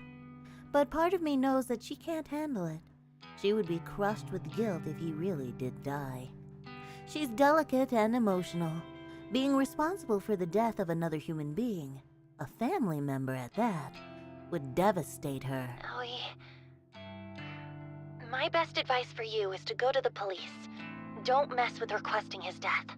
Okay, I gotta go now. I can see her pouting face in my mind. The face that she makes when she doesn't get something she wants. She's not a childish person, but her disappointment is often evident in her expressions. I'll speak to you soon, okay? Okay, bye. She ends the call and I heave a sigh. I get the nagging feeling that she's going to do something rash, but really, can I blame her? That guy, whoever he is, has been harassing her for so long. It's only natural she'd be at her wit's end. So if she makes the request, I'll take care of him. And if the guilt eats away at her, I'll be there to comfort her. It's the least I can do as a friend, Noriko. Oh, it's the least I can do as her friend, Noriko. It's the least I can do as Corpse Girl. Corpse Girl. I know. As I resume getting ready for work, I can't help but replay the conversation in my head. Aoi definitely seemed excited about the prospect of Corpse Girl's website being the real deal. Excited, eager, filled with anticipation, that same dizzying feeling I get whenever I'm waiting for a victim's death. Waiting for a victim's death. And then it hits me. I immediately realize why Aoi is so excited, why she called me in an uncharacteristically talkative mood. She wanted my opinion on Corpse Girl's operation. She wanted affirmation, confirmation. She wanted reassurance that her victim really is going to perish. She doesn't know that I'm Corpse Girl. I want that in the corner! I want that meme of Noriko in the corner and everybody that she's told that she's Corpse Girl. I want her to be like that. They don't know I'm Corpse Girl. She's at the party. Hold on, I like glitched out. She's at the fucking. They don't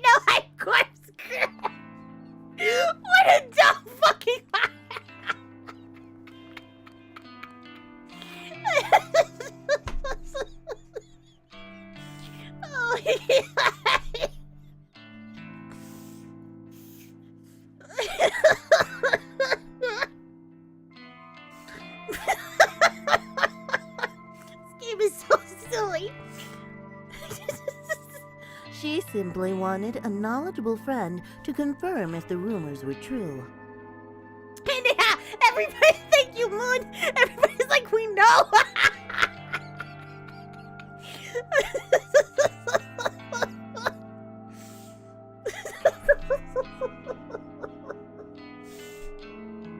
Oh man, stupid. Hey, it's Corpse Girl.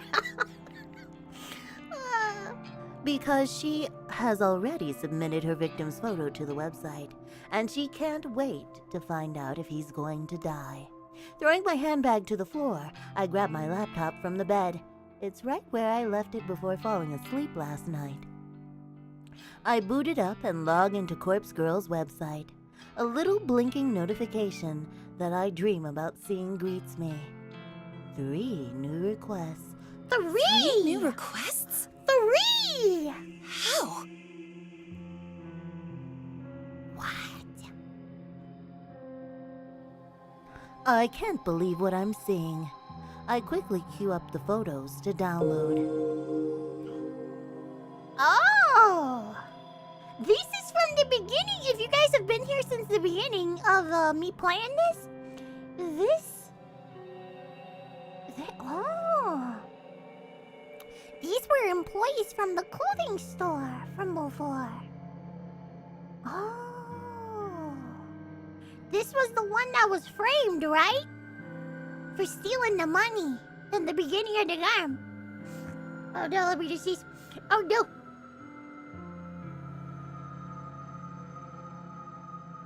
Oh god. Okay, I'm alive. Corpse Girl didn't get me.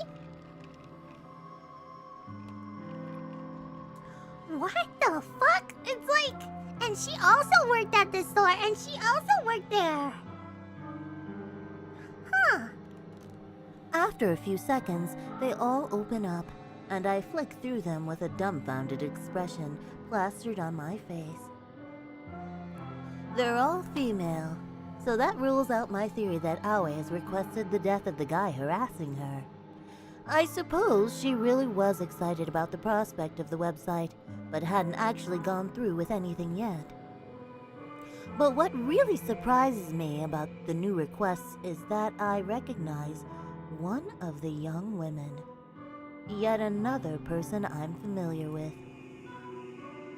Out of all the people in the world, what are the chances of knowing multiple people requested through the website? The girl is Emi Katsuno. If I remember correctly, she went to senior high school with Aoi, Shinya, and myself. That's her, I think, right? I never liked her much. In fact, she was somewhat of a bully towards me. Nothing more than name-calling, but in my mind, that's as bad as anything else. It's not hard to imagine someone wanting her dead. The other 2 victims are strangers to me. A ditzy-looking airhead with pink hair, and a worn-out, strained woman who could be anywhere from 20 to 40. Oh my god, it's me for real. It's me right here. She wants me dead. She wants me dead. Oh, okay. To get 3 requests all at once is remarkable. How am I going to work through all of these?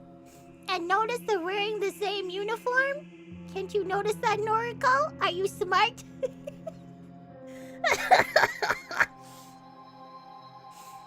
It's a shame that my operation with Kojiro isn't fully set up yet. It would be fantastic to go all out on these requests and secure some fake corpses and take some truly convincing photos. Well, there's no use stressing over that. The best thing I can do is simply get to work on forging some photos. Excuse me, I'm sorry. She's either 20 or 50 years old. Skeptical Panda donated $2 to the most wickedest Sawa-sama. Submit them all, and let Corpse Girl sort them out. Pretty much what they did, yeah. Thank you for the no-no. Oh god, I'm gonna sneeze.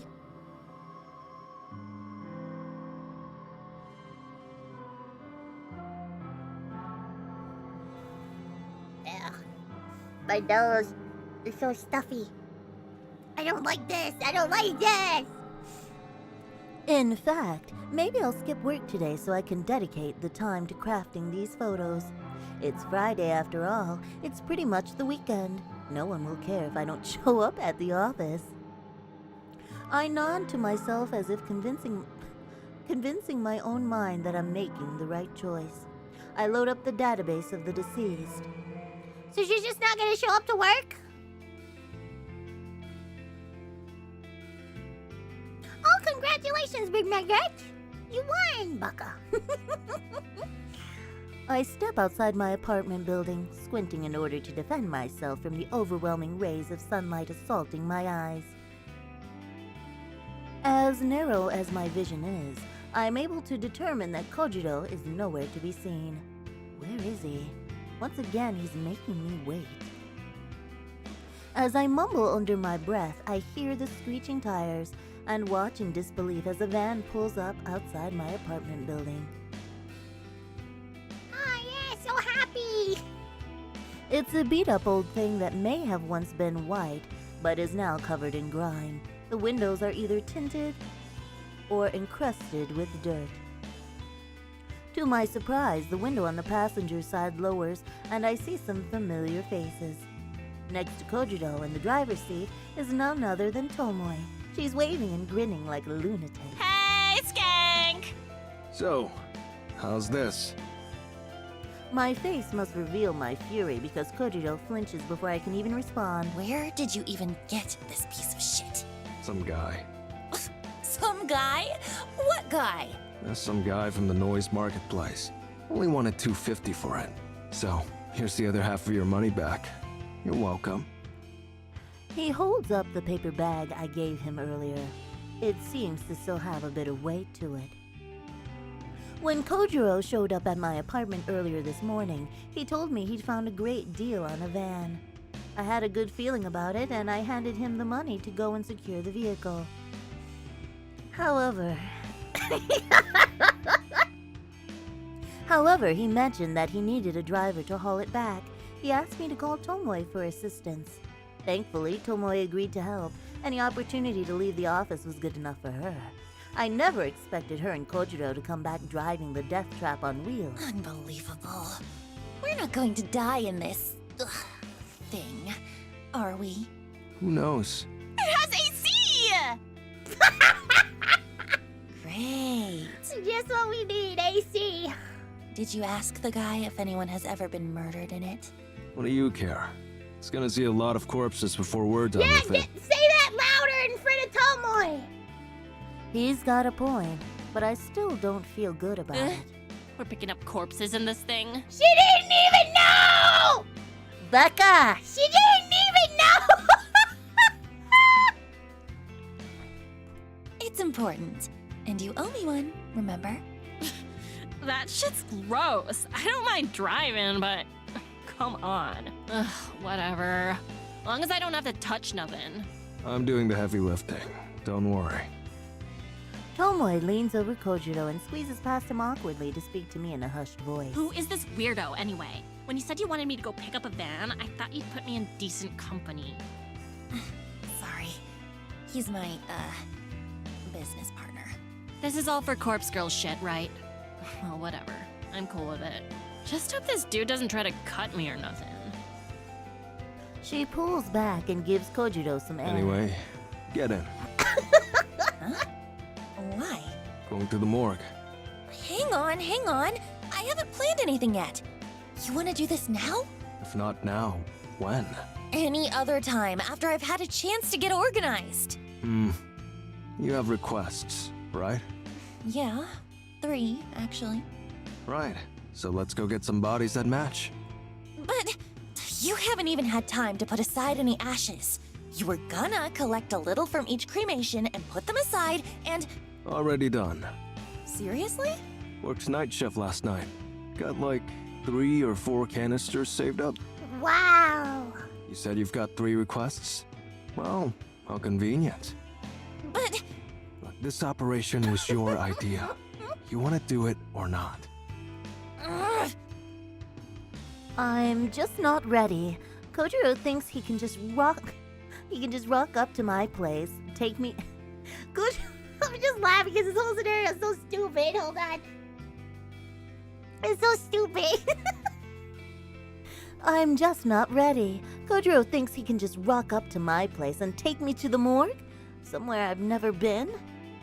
I've no time to prepare myself, no time to even think about it. Visiting the factory yesterday left me feeling pretty exhausted. Having to tackle another new place today is simply too much to ask. I told you I'd guide you through the process, right? There's nothing to worry about. You don't understand. I've never been to the morgue before. Tomoy shoots me a quizzical look from behind Kojiro. You nervous? I think I understand. For me, it's the most relaxing place on Earth. My little sanctuary. Really? Sure. No one to talk to me, no one to bother me, unless you count the dead, of course. I suppose that's true. And you won't be alone. You've got me and this chick. It's Tomoy. Thank you very much. Right. Sauce.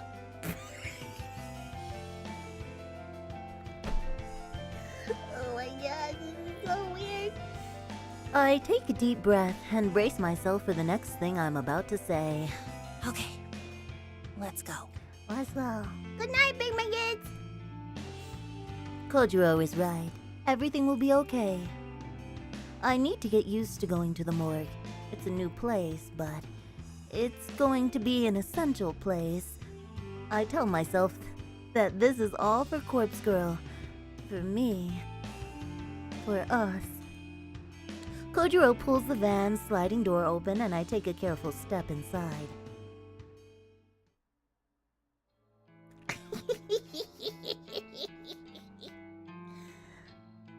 It's cold? That's the point. It's supposed to be cold. The morgue is a lot colder than I imagined it would be. I berate myself for not bringing a sweater, but there's nothing I can do about it now. The place has an icy, otherworldly feel to it. It's depressing and clinical and devoid of hope. And then there's the stench. It's not as overwhelming as I feared it may be, but it lingers and claws at my senses. It clings inside my nostrils and mouth, and the very interior of my skull. It's very easy to understand why Kojiro's clothes always smell like this place. Once the odor gets a grip on you, it doesn't let go. Honey, I'm home. A poor joke in poor taste. Even for Kojiro, I feel like I'm going to vomit. Even Tomoy is looking a bit paler than normal. I'm surprised that she accompanied us inside after she spent the whole drive over insisting that she would stay in the van. They store Yeah, I'm bodies in here. Yeah, I'm surprised she's here. Why is she here? This is not like her, but okay. Of course. See all these lockers? They're cold chambers. Pretty much all of them are full. A body in each. Fucking disgusting. Noriko? Yeah? I keep things in order around here. Chambers on the left wall are cadavers due for cremation. And what about the lockers on the right wall? No touchy-touchy. They're new arrivals or they're being collected for some reason or other. Autopsy, funeral, etc. Got it. So, we can only make use of the cadavers in the lockers on the left wall. That's a bingo. I listlessly wander over to the left wall. There must be dozens of cold chambers here, all lined up in neat rows. Some doors are slightly ajar, and peeking inside reveals that they're empty, but the vast majority are sealed tight, the occupants within sleeping soundly. Hey, question. Shoot. How do I know who is in each locker? Like, if I wanted to get an old woman's corpse, do I just have to search blindly? Nah. Okay, then what do I do? Come here. I walk over to Kojiro and follow him to a large computer monitor on the far wall. Oh no, I'm dying. Okay.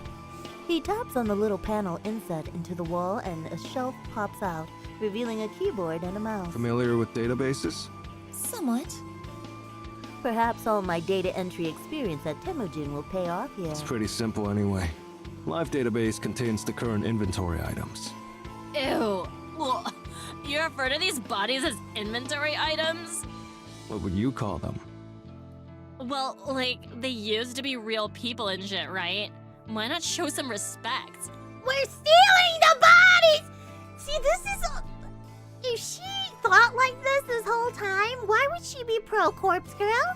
Anybody understand? Like, people's personalities change so quickly in this on the drop of a hat. It's weird to me. She was okay with that woman dying, but then she wasn't okay with another woman dying, and I don't know, man. This shit's weird.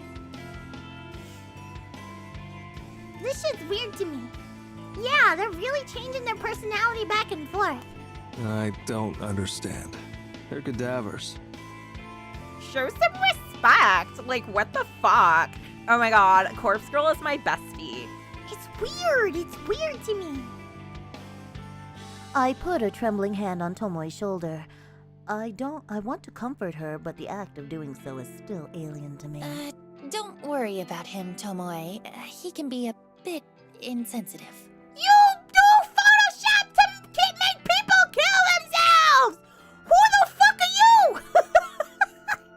Who the fuck are you? He's a freak. What? And the corpse girl is not a freak? Wow. Ouch. Tomoy scoffs and makes a gesture with her middle finger. I'm a little surprised that she's so bothered by this. It's kind of funny that she holds respect for the dead, but not so much for the living. Okay, so I can search this database for bodies that match my needs. Yep. Just use the filters at the top. Not many categories, but it has the basics. Age range, gender, name. Not that that'll be useful to you. Actually, that's about it. It's enough. It'll save some time at the very least. Okay, so you want to hoist 3 bodies today, right? You said you have 3 requests? Yeah, but this place is kind of overwhelming. I'm hesitant to bite off more than we can chew. What's the game plan then? How about we just take 1 body today? We'll take it back to the factory, work on it, and see how we go. Works for me. Here, use the database. Oh my gosh. Kojiro steps away from the monitor and indicates that I should use it. I rest my sweaty hands on the keyboard and feel the cold metal buttons sting my skin. A metal keyboard is very fitting for this cold, lifeless place. I have 3 requests currently in the works. I managed to get photos edited for all 3 of them, thanks to taking the day off from the office. There's Emi Katsuno, the bully I went to school with. Then there's the pink-haired girl and the woman that looked tired and worn out. I should try and find a cadaver that matches the appearance of one of those victims. I use the database's filter to search for females, then I narrow down the age range to young adult. There are lots of hits. Just how many people are entombed here anyway? I skim through the list of results. Since their names are meaningless to me, they might as well be all identical. But the column of data containing cold chamber identification codes is interesting. I point one of the results out to Kojiro. Hey, how do I know what these numbers mean? This one here is 64AB. This one is number 31AA. Ah, okay. Letters correspond to location. First letter refers to left wall or right wall. Second letter refers to top row or bottom row. Give me an example. Okay, this one? Number 64AB. The A means it's on the left wall and the B means it's on the bottom row. Left wall. That's the side I can choose from, right? Yep. So I could grab number 64AB if I wanted. Up to you. But this one here... Let's see, number 98BA. Could I grab that? No, because that's the right. No. The first letter is B, so that's on the right wall. No go. Not I think I get it. Thanks. I skipped too much, I'm sorry. I'm coughing. I think I'm getting sick. I don't like this. This game is making me sick. I make a mental list of cold chambers on the left wall that fit my needs. I'm going to start cracking open some of these sarcophagi. Let me sip on some tea while she ruminates on that. Haha, that's a new one. Mad. I hope that my nervousness isn't showing. I almost can't believe that I'm about to examine corpses in the flesh. Corpse Girl would be proud. Corpse Girl would be proud of me right now. As I walk over to the left wall of cold chambers, I catch a glimpse of Tomoy.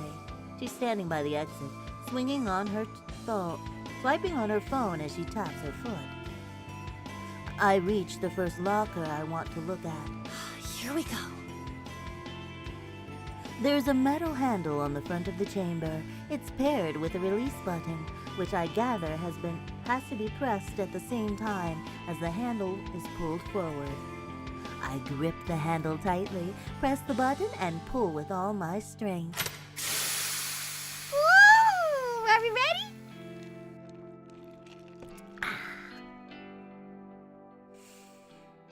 A hiss echoes throughout the morgue as frigid, pressurized air billows out of the chamber. The door is now open wide, revealing the darkness within the locker. I peer inside. I can make out the shape of a body bag lying atop the sliding tray inside the locker. I thought the body would slide out automatically. No? It just pulled the tray out, like you'd pull out an oven tray. I take a deep breath and grab the edge of the tray, then slide it out. Thankfully, the thick rollers along the bottom rail do most of the work, and once it has momentum, the tray slides all the way out of the chamber.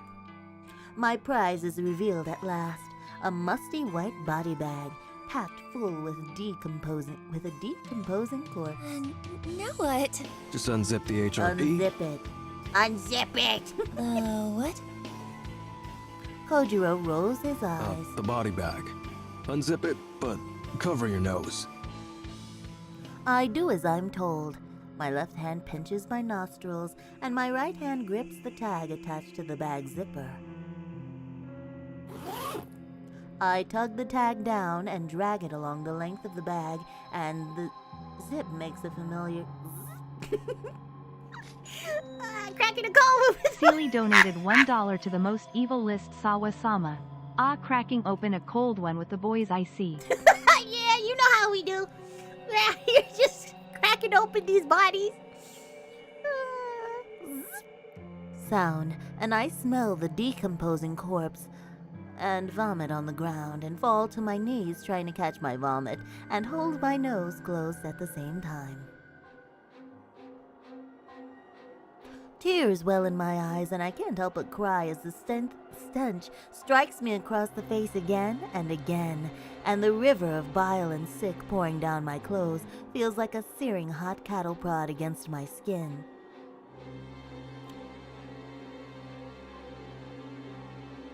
What is going on?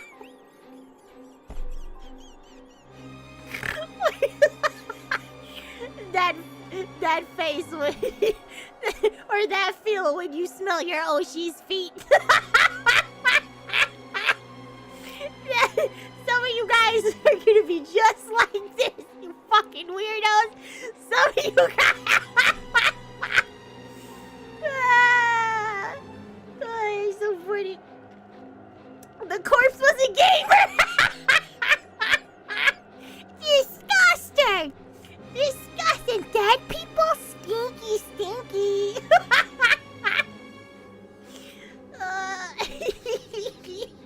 The author's thinly disguised face! Oh, very thinly. Oh my god. Sawa, no! Sawa, yes! You will die smelling your Oshi's feet.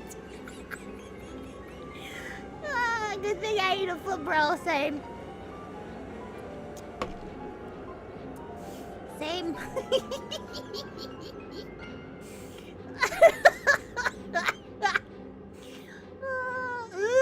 Oh, stinky. Smell Chads, it's our time.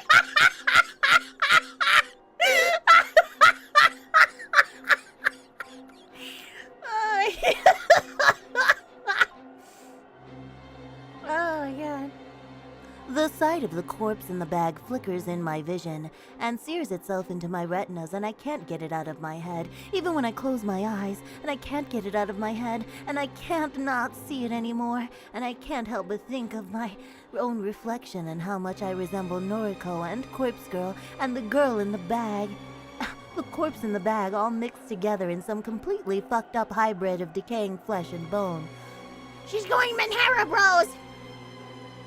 I think Kojiro or Tomoy or Aoi grabs my shoulders to drag me away from the body, but Aoi isn't here anyway, and the hands feel so strong and warm and not brittle and lifeless like mine, and not slender and perfect like Aoi's, but I get dragged away regardless, and my eyes are watering, and the fluorescent lights on the ceiling are magnified by my tears, and I want to tear my eyes out and get the sight of the corpse out of my mind. I've seen so many corpses over the last year. I've seen countless photos of bodies dismembered and asphyxiated and electrocuted and shot and maimed and drowned, and yet the decaying corpse in the body bag, or the HRP as Kojiro called it, is worse than any of them, and it's worse than anything I could have ever imagined, and it's worse than me and worse than Corpse Girl, and for a fleeting moment I begin to question what I've spent the last year doing. What am I doing involving myself with the dead and buried? The frantic screams of a girl resound in my ears, and my eyes and my nostrils, and I think that she's calling my name. But it doesn't sound like my name. It sounds like Noriko or something along those lines. Maybe Yuriko. Maybe she's calling out for my sister. But my sister isn't here, and Noriko isn't here, and I'm the only one here, lying on my side on the cold tile floor, and covered in warm vomit and hot tears, and I feel the body lying next to me, and smiling and offering me a cup of coffee from that lovely French cafe I went to one time. I picture that lifeless corpse in my mind, smiling and calling me names like Bitch Queen, or Got the Bitch, or Bitch Bitch. Bitch Queen! Got the Bitch! Bitch Bitch! Basically, just any senseless name she can pair with the word bitch. That word I hate so much that Yuriko used and always call me. Used to always call me. That mother used to always call me. That word that carries so much hate and contempt and yet rolls off the tongue so easily. The lifeless corpse keeps calling me names, keeps taunting me, keeps growing out her long blonde hair, and she taunts me with her fake smile and fake eyelashes. She corners me in the classroom and pulls my hair and rips out a fistful of it and laughs and calls me bitchy bitch bitch bitch bitch, and screams and crackles, and I realize that she's always bullied me like this, and I hate her for it, because I never did anything to her.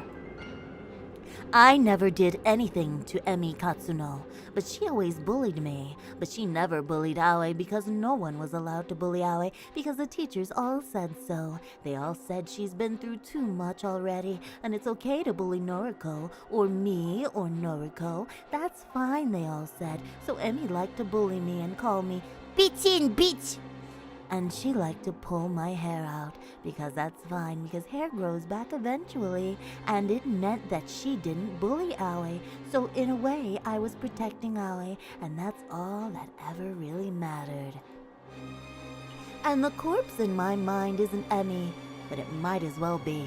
It might as well be her, and maybe I can make it her. Maybe the corpse can become Emi Katsuno, and if I send her the photograph of the corpse, then she might kill herself.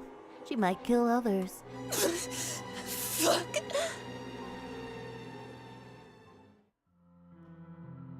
Bitch. My neck cracks loudly as I sit up straight. I blink a few times to clear the tears out of my eyes, and the worried faces of Kojiro and Tomoe appear in my vision. Yo, you okay? What the fuck, Noriko? I spit the remnants of vomit out of my mouth.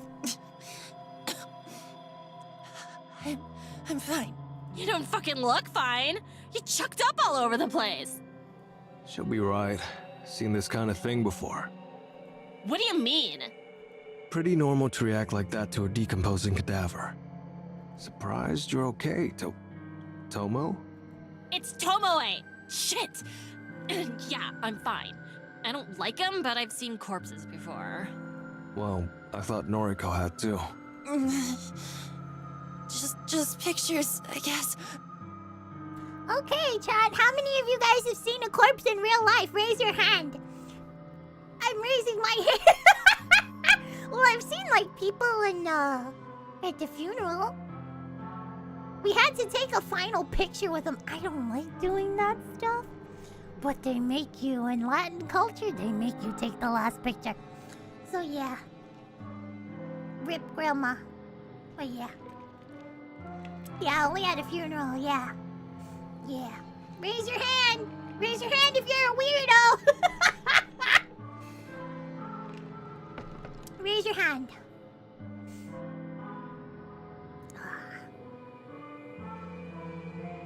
Let's see, I'm not forgetting the carnage I witnessed at the train station thanks to Kotomi Ida.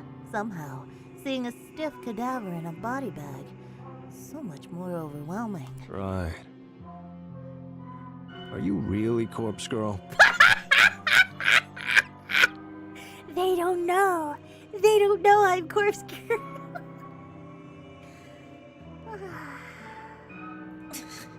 Oh, you're a volunteer first responder, EJ. Thank you for your service. That's so cool. I had to perform CPR on the dead body. Oh. For this. Oh, okay. What? You had to do on the dead one? Did they want you to bring it back? What are you talking about? I'm so confused. Did they die? Oh, I'm assuming. Hold on. Salvage's not that smart. They died, and you still did it? So confused. Well, at least you were there, and you tried, I guess. Come on, let's get you up. Tomoy grabs me in a sort of bear hug and lifts me to my feet. Sorry about the vomit. It's fine. It's fucked up, but it's fine. Call it a day? I put my weight on my unsteady feet and step away from Tomoy. No. There's something I need to do. Oh, that means... Yeah, okay. Oh, I'm sorry, guys. I kind of brought the thing down. Damn it. I'm a bad VTuber.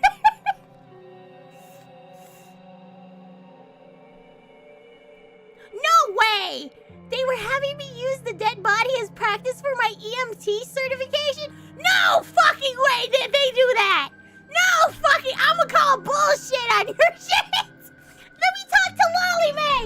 Let me write that down! Hold on! What's your name? Star Phoenix? Okay. Star Phoenix told me use dead body as practice. I'm gonna talk to Lolly May about this.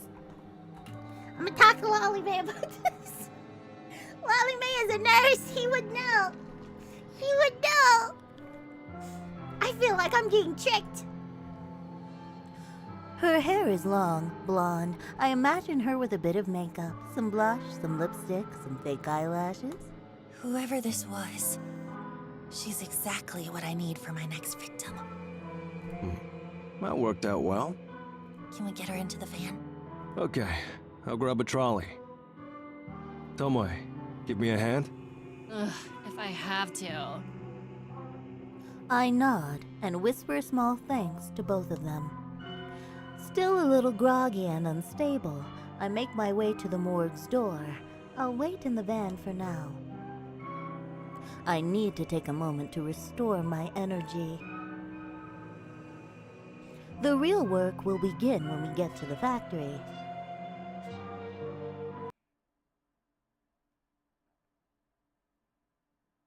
Is the game fucking up? No, it's not. Okay, good. We arrived at the factory after a brief pit stop at my apartment to collect my makeup kit. Kojiro managed to fix the lock on the front entrance, meaning we didn't have to try and shimmy a cadaver through the side window. He even found a proper key for the place on one of the rusted workbenches. Tomoy helped to drag a workbench to the center of the factory floor, and we hoisted the cadaver on top of it. Kojiro unwrapped it from the HRP, which he explained simply meant human remains pouch.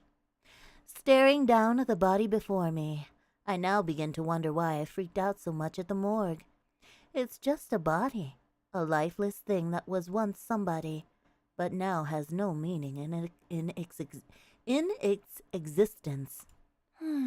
It's kind of gross, but it's not really that bad. Yeah, thank you, Nomad. Why is Tomoy okay with all of this? No fucking clue, bro. No fucking clue. Ugh. I'm glad you've come around, but I still don't want nothing to do with it. Right, so we're here. We got your body. What now? I fetch my makeup kit from the floor beside the workbench and place it next to the corpse. We're going to make this body look as close as possible to this girl. I flash my phone at Kojiro and Tomoy, showing off the photo of Emi Katsuno that was submitted to Corpse Girl's website. Right. But why? Because then we can photograph it and convince the victim, Emmy, that it's her own dead body. Seely donated $1 to the most evil list Sawa-sama. You think Noriko is forklift certified? She's certified fucking insane. She's certified fucking Minera. Why? I furrow my brow. Kojiro coughs in an attempt to hide his laughter. That's how Corpse Girl does things. I don't know. Sounds like a shit plan. We went to all that effort to steal a dead body, and you just want to take photos of it? I'm sorry, interrupt Tomoy. Hold on, I'll read it for her. I don't know. Sounds like a shit plan. We went to all that effort to steal a dead body, and you just want to take photos of it?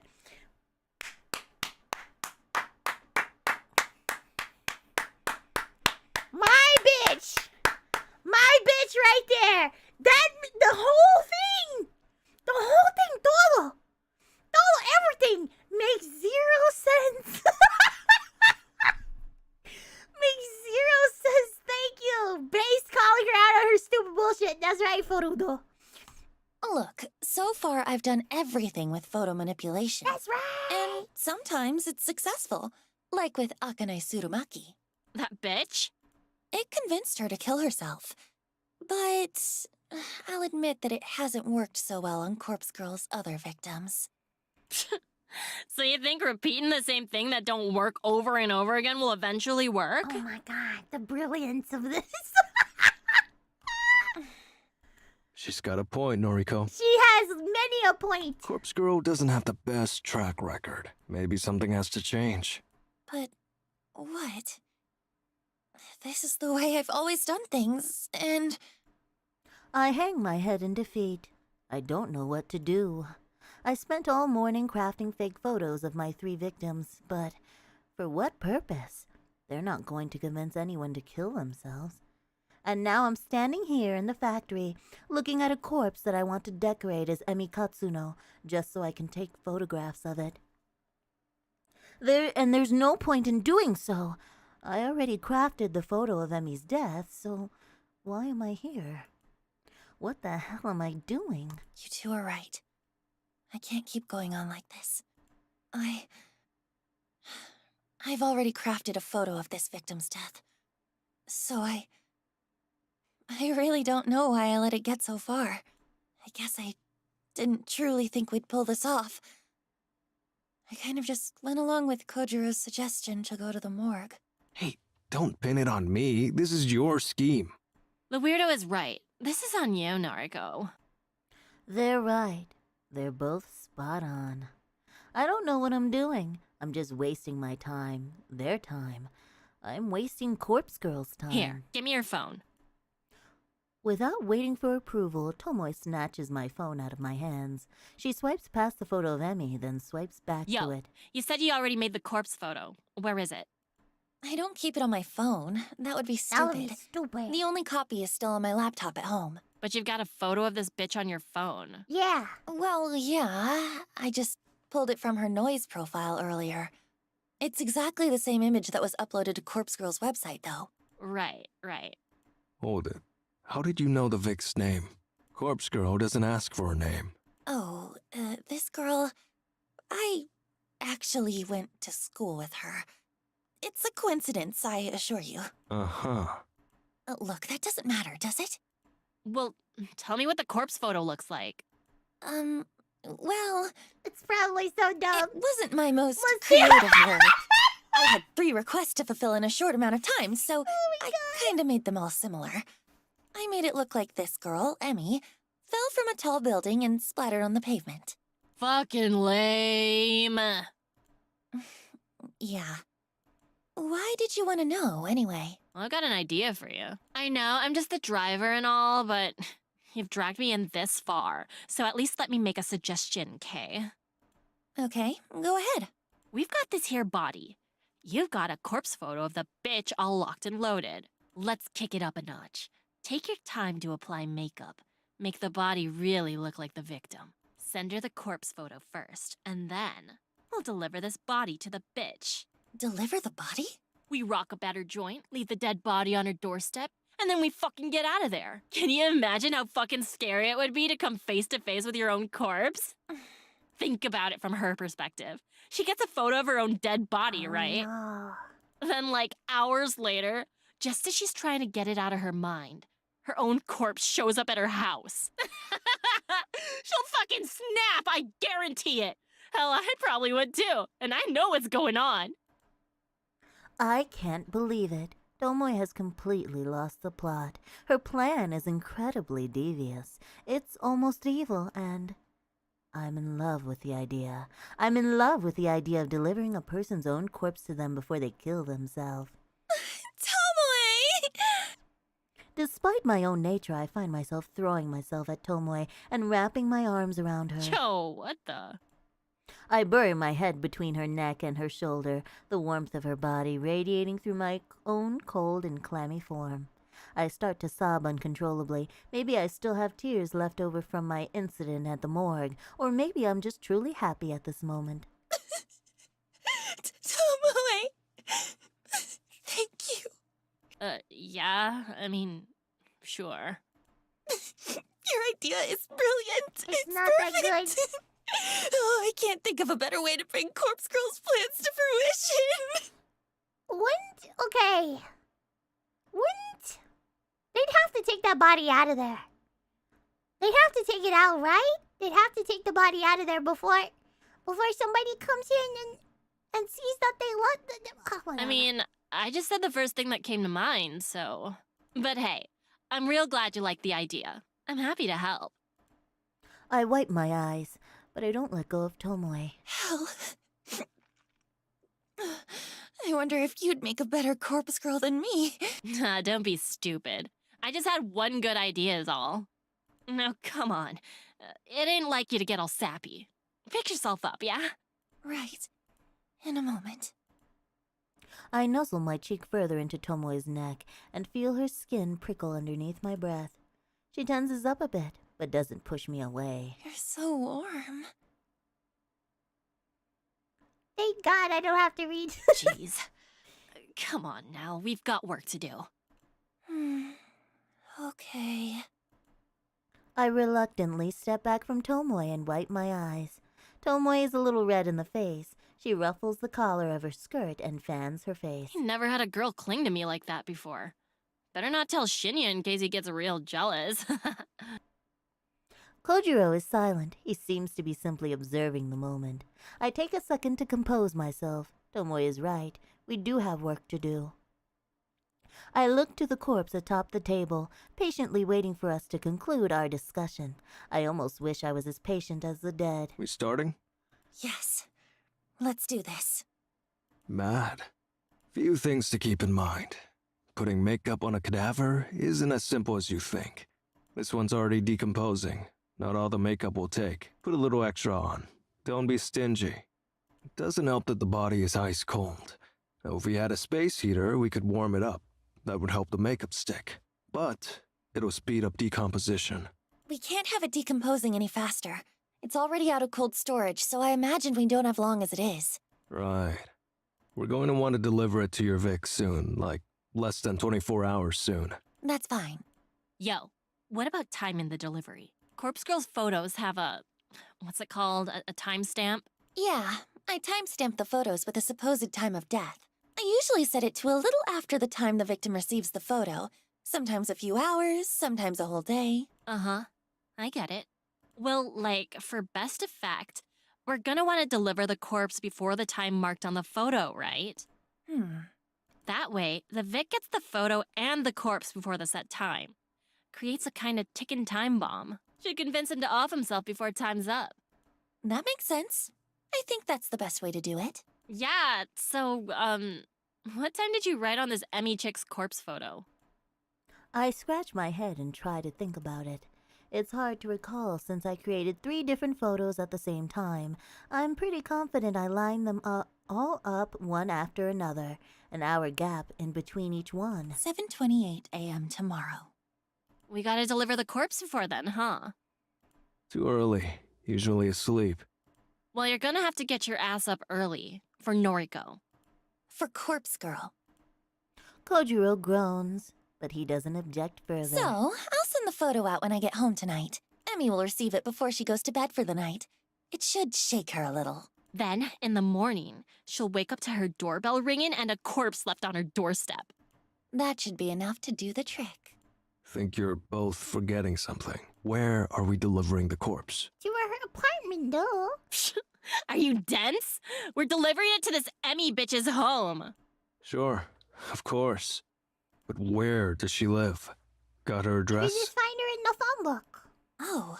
Or on noise or whatever. Ah, shit. A hole in the plan, a massive flaw that we completely overlooked. Our stunned silence is the only answer Kojiro needs. This whole thing is a bust. Kinda disappointed in you, Noriko. Thought Corpse Girl was some mastermind, some genius worth worshipping.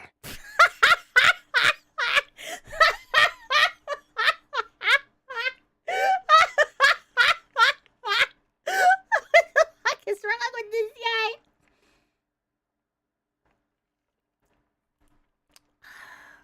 Shito. Yeah, shito.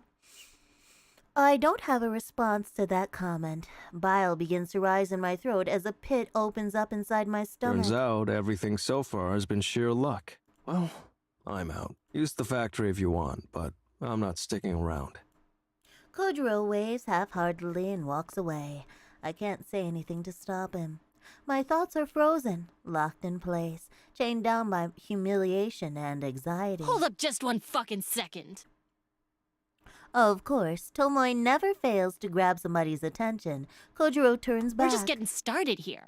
Course there's gonna be hiccups. We'll iron out all the details as we go. Don't just abandon Noriko like that. Corpse Girl has done more for me than you'll ever know. That's so? Yeah, it is. So I'm gonna stand by her side. If you're a coward, feel free to bow out now. But if Noriko means anything to you, anything at all, then just swallow your fucking doubts and help her out. Tomoy. I never thought she'd be the one to make a rousing speech, short and simple though it was. Right. Suppose we did make a deal after all? Though, nothing really stopping me from taking cadavers from the morgue whenever I want now. Still, I guess I'll help you out. But if this keeps going astray, I really will walk away. Fine, but follow through on this one victim at least. I managed to gather up enough strength to make a simple plea. Please, I can't do this without you. Okay.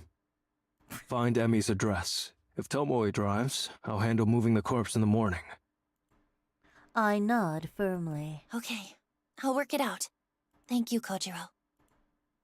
Kojiro waves once again and takes his leave. The heavy steel door at the front of the factory slams shut behind him. Phew. Okay, got any ideas? Maybe one. Can you call Shinya?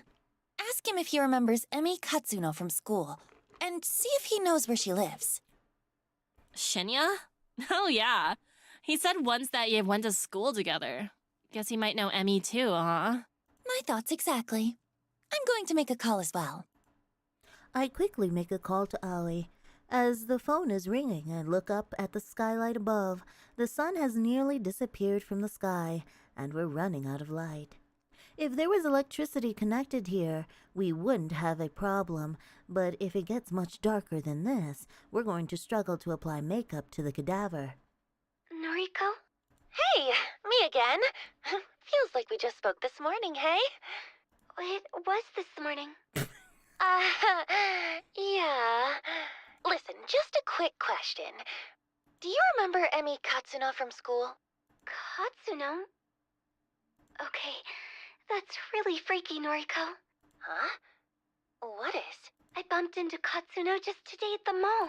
Oh. You're kidding. I'm serious. She was pretty distressed, actually. She just got fired from her job. I see. Actually, it's kind of funny. I spoke with you about Corpse Girl's website this morning, and I spoke to Katsuno about it too. Really? Seems like there's someone she wanted dead. Maybe. I'm not sure. Perhaps her boss that fired her? Interesting. Interesting. Why are you asking about her anyway? It's an odd question, but do you happen to know where she lives? Yes. Wait, seriously? Want me to send you her address? Are you going to visit her? Oh, Howie. If you could send her address, then I'll really owe you one. Sure. I'll text it through. I didn't think you'd actually know it, but I wanted to ask anyway. No problem. I followed her home today from the mall, so I guess it worked out well for you. Why is everything working out too well? Why is everything, oh my gosh. Hang on. Aoi followed Emi home from the mall. Like, she stalked her. What did you say? Oh, I followed Emi home today. I got on the train carriage behind hers. Well, don't worry. She didn't see me. ¿Por qué? ¿Por qué? Howie, what are you talking about? Well, I wanted to find out if she was going to use Corpse Girl's website. Since I recommended it to her and all. I don't know what to say. Hey, I'm still at work, But how okay? would you know if she's doing that when she's in her apartment and you can't see that she's going to be using the website? Because you don't see her using the website. So why would you follow her, Aoi? Why would you follow? Renegade donated $1 to the most evil list Sawa-sama. If this game doesn't end with Noriko in the nut house, I'm going to get a strong inkling to keg stand a barrel of bleach. Oh, really? Did someone send you a photo of you doing that? Because I don't think that's how... You want me to Photoshop a photo of you doing that? Maybe that'll work then. Maybe I should do that with all the guinea pigs. Photoshop pictures of guinea pigs. Just jumping off a cliff or something. Oh my god, this is so stupid. This is so stupid.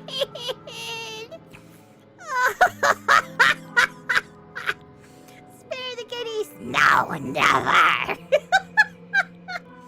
Oh my gosh, a video game causes someone to send Photoshop pictures of people? Oh my gosh.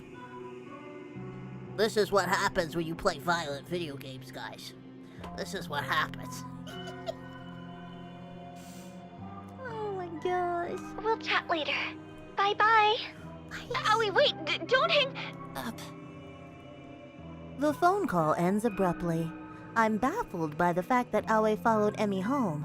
I can't quite figure out what must have been going through her head at the time. But right now, I don't have the time to worry about it. I need to finish up here at the factory. I notice that I have an unread message on my phone. I open it up to find Aoi has sent me Emi's full address. Well, at least I got the Yeah, address. at least you got the address. You got it? Nice. Shinya barely remembered the chick, apparently, so it wasn't really helpful, sorry. No trouble. We got what we needed. It's getting dark. Help me put some makeup on the corpse. Okay, show me that photo of Emi again. We'd better do this properly. Right. Here. Yeah, how could Jack Thompson let this happen? Where's Mr. Thompson when I need him? Mr. Thompson, I'm playing a bad game.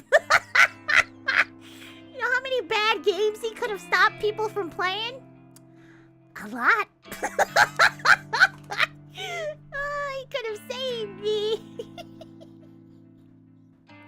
I bring up the photo and we examine it closely before setting up to work. Oh, yeah, baby. By the time I get home, I'm completely drained. Seely donated $1 to the most evil list Sawa-sama. This just in, video game causes foreigners to manipulate and post images like this.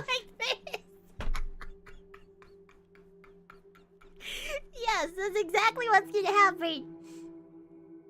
By the time I get home, I'm completely drained. I barely have the energy to open the front door. Today was an ordeal. It dragged on forever and ever, and yet it still felt like I didn't have enough time to get everything done. After changing out of my vomit-stained clothes, I make myself a cup of tea. I'm hoping a few sips will help me relax and unwind. I sit down on the couch, cup in hand. When it's cool enough to drink, I take a sip and feel a little bit of today's pressure lift from my shoulders. My laptop is sitting next to me. I know I shouldn't bite off more than I can chew today. If I check for new requests, I'll probably regret it. I unfold the laptop and navigate to Corpse Girl's website. One new request. Shit. These are really beginning to pile up. I can't restrain myself from opening the request. Request details.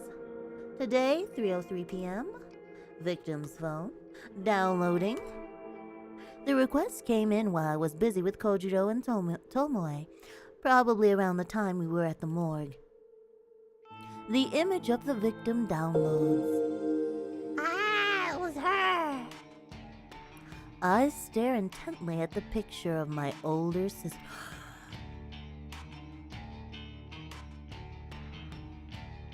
No fucking way! No fucking way! This is her sister? This is her sister? No fucking way, bro! That's not bad! That's not bad! So in the beginning of the game, we had an incident where we were framed for stealing money by this girl and a bunch of other girls at the shop. And yeah, this is the sister. Oh, wow. This is gonna be great. This is... Not to disobey you again. Not this bitch again. Yes, this bitch. Yes! That was actually a good plot twist. Yes! Yes! Awesome. Yuriko Kurosawa. 28 years old, senior high school dropout, currently on parole after a short second stint in prison. Yuriko. What are the odds of you appearing here on my screen, in my life, at this moment, in this way, in this game, where I am Corpse Girl, and no one knows I'm Corpse Girl? What are the odds of you appearing here? in my home, on my screen, at my computer.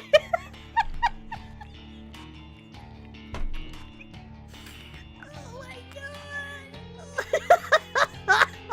What are the odds? Right in front of my tacos, yo. Right in front. At this time of year.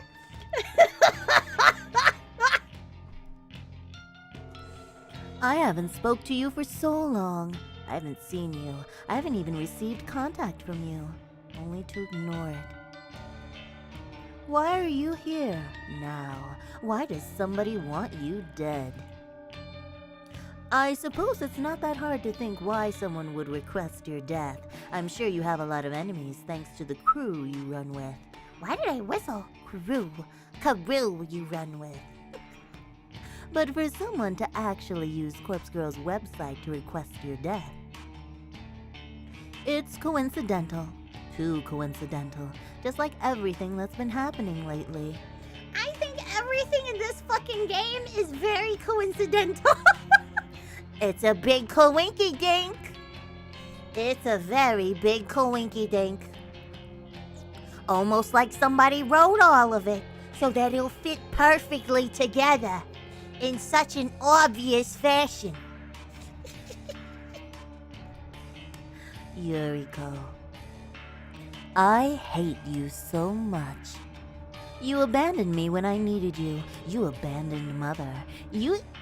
Even though she abandoned us first. I hate you. Corpse Girl never refuses a request. It's one of her convictions. I'll never refuse a request. I close the laptop's lid and rub my eyes. I'm tired. I'm so fucking tired. I have a question. Did we ever find out who sent a picture of her? Did we ever find that out?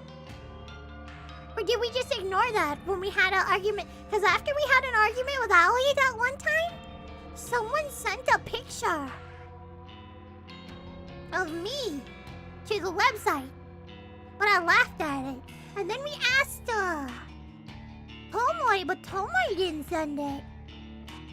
Wait, so who sent it? It was probably Yuriko? We never found out who sent it, right? Huh. We never found that out. Oh, good night, monkeys, Uncle. Boy. Thank you. What the what? I'll let it read it, but thank you. I wanted to make sure because I know you have to go to bed. Oh shit, it's midnight. I'm gonna keep playing a little bit more. More? A little bit? Just a little bit? Just a little bit? I'll be fine. I won't die. My voice won't crack. A little bit. I'm so fucking tired. Yeah, we never did. It's gotta be Ali. I'm thinking it's Ali. But she said she never She's dead. Wouldn't she have sent? Wouldn't she have sent?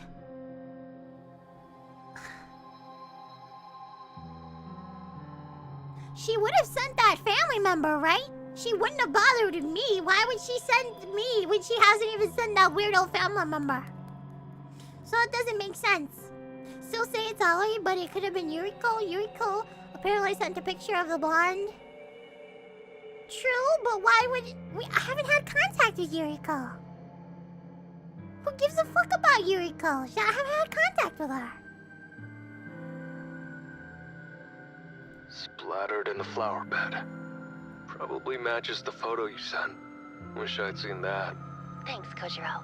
And thank Tomoe for me. No prob. Where are you, anyway? Okay, so this is referencing the prologue or whatever, the first chapter. So yeah, again, I have this all in the playlist. If you want to go back and look at an episode, you can. Parking lot across the road. Perfect view of her apartment. People are coming outside. Must have heard the splat. Mad. We'd better gun it. See ya. Okay, bye. I hang up the phone and smile, and a smile fits its way across my tired face. Emi Katsuno is dead. She killed herself thanks to the trauma of discovering her own corpse at her doorstep. Even though I forgot to send the corpse photo last night. Monkey's uncle donated $2 to the most wickedest Sawa-sama. Bedtime for me. Good night. Sawa love pui. Bye. I nearly fucked up our entire plan due to how exhausted I was. By some stroke of luck, I managed to wake up early this morning. Thankfully, my first thought upon waking was to send the photo. Emmy would have received the picture only an hour before the time marked on it. It was a close call, a very close call. But I can't help but wonder if it worked in our favor. Kojiro and Tomoy rushed over to her apartment to deliver the corpse. Forcing Emmy into a confrontation with the photo, an imminent time of death, and then the delivery of her own corpse all in the space of an hour worked to our advantage. It works so well that I'm starting to consider making this our regular mode of operation.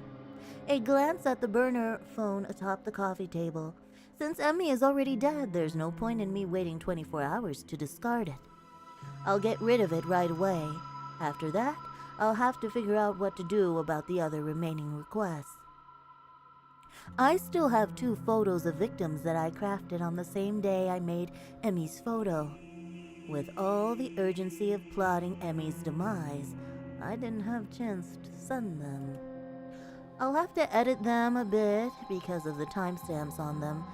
Because the timestamps on them are now out of date, but that's okay. It's a quick fix. And then there's the request for Yuriko Kurosawa. I'll need to deal with that one too. Eventually. Eventually. Ooh. Ooh, I'm back at the library.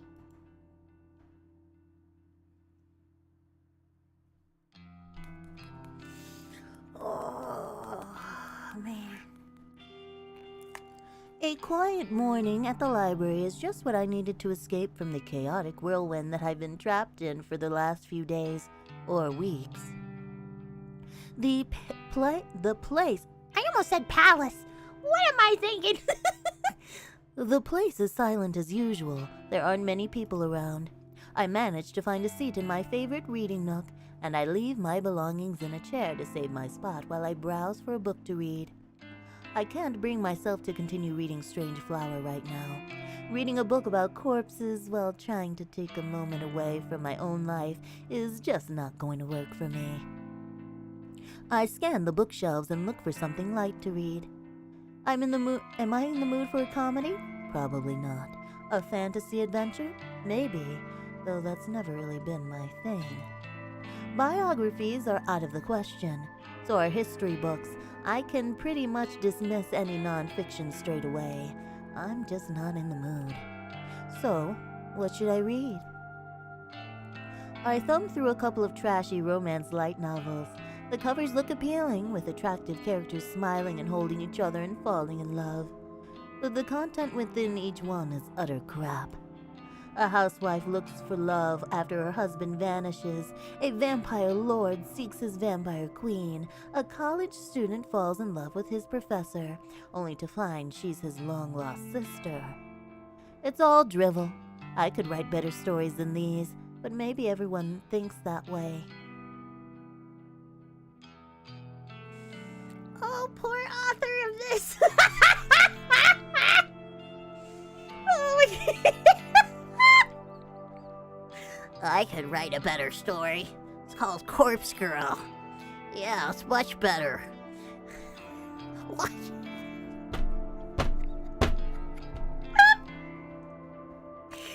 All of those sound better than this, ironically. Stop it! Stop it! You don't understand. She's Corpse Girl. Defeated, I put all the books back on the shelf and returned to the chair I saved. I take a seat and simply browse through my noise feed on my phone. A few photos from acquaintances, comments on the weather, a short essay on human rights, even a poem written in poor broken English. Trash. All of it. I used to love this inside look at other people's lives. I lived for it. I thrived on it. I used to be aroused at the smallest glimpse inside someone else's life. I couldn't go more than a few hours without browsing noise. But now, something is different. Something inside me has changed. I want to say that I've recently become cynical, jaded, but that wouldn't be accurate. I've been this way as long as I can remember. The appeal of voyeurism just isn't there anymore. My growing ability to manipulate the lives and deaths of other people has ruined any pleasure I once gleaned from simply spying on them. I need more people to die. Maybe then I'll find satisfaction, ecstasy, release. What a baka.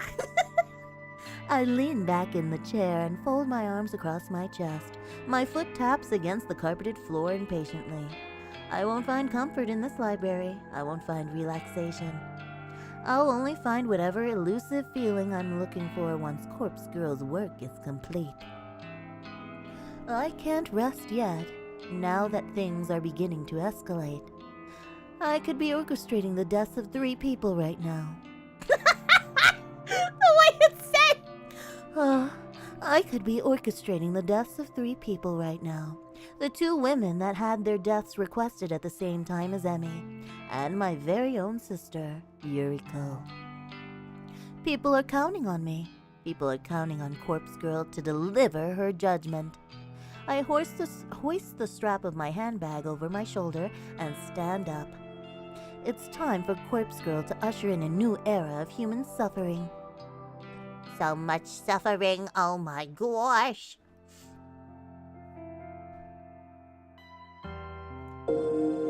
A bizarre string of similar deaths in Tokyo over the weekend have left police and detectives completely baffled. We have Chief Detective Fujikawa at the Tokyo Metropolitan Police Department in the studio today to discuss the events.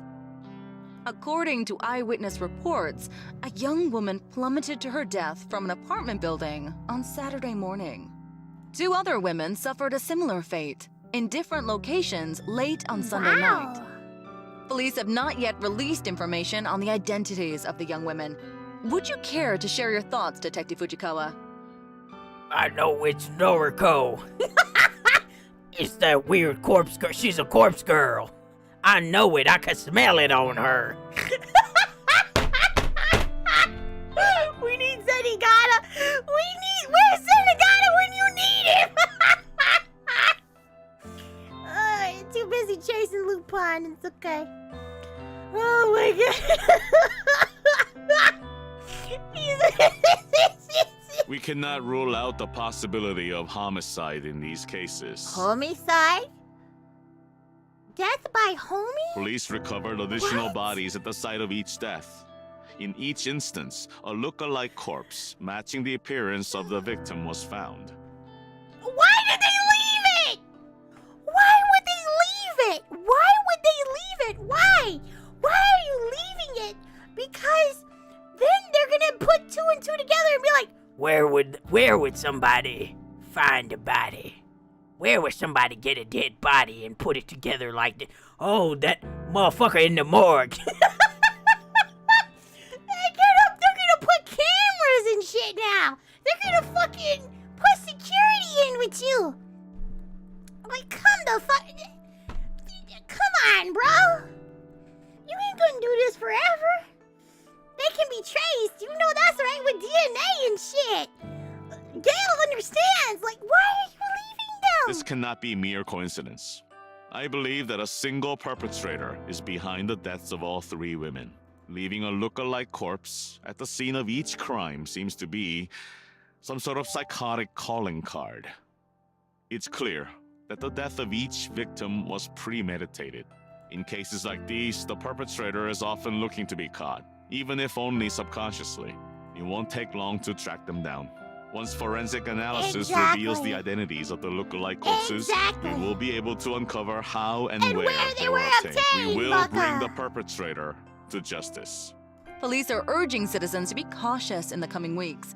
If you see anyone behaving suspiciously, please call the following number. Damn, this shit's really starting to blow up. You don't say! Yeah, it's about time. 3 deaths in 1 weekend. Corpse Girl is on fire. She couldn't have done it without you. And Kojiro. So, thanks. I know those corpse deliveries yesterday were rather last minute. No problem. Had nothing better to do anyway. Oh my gosh. I've still got 1 victim ready to conquer, but I'm not sure when to go through with it. What's the issue? It's someone I know. Huh? So?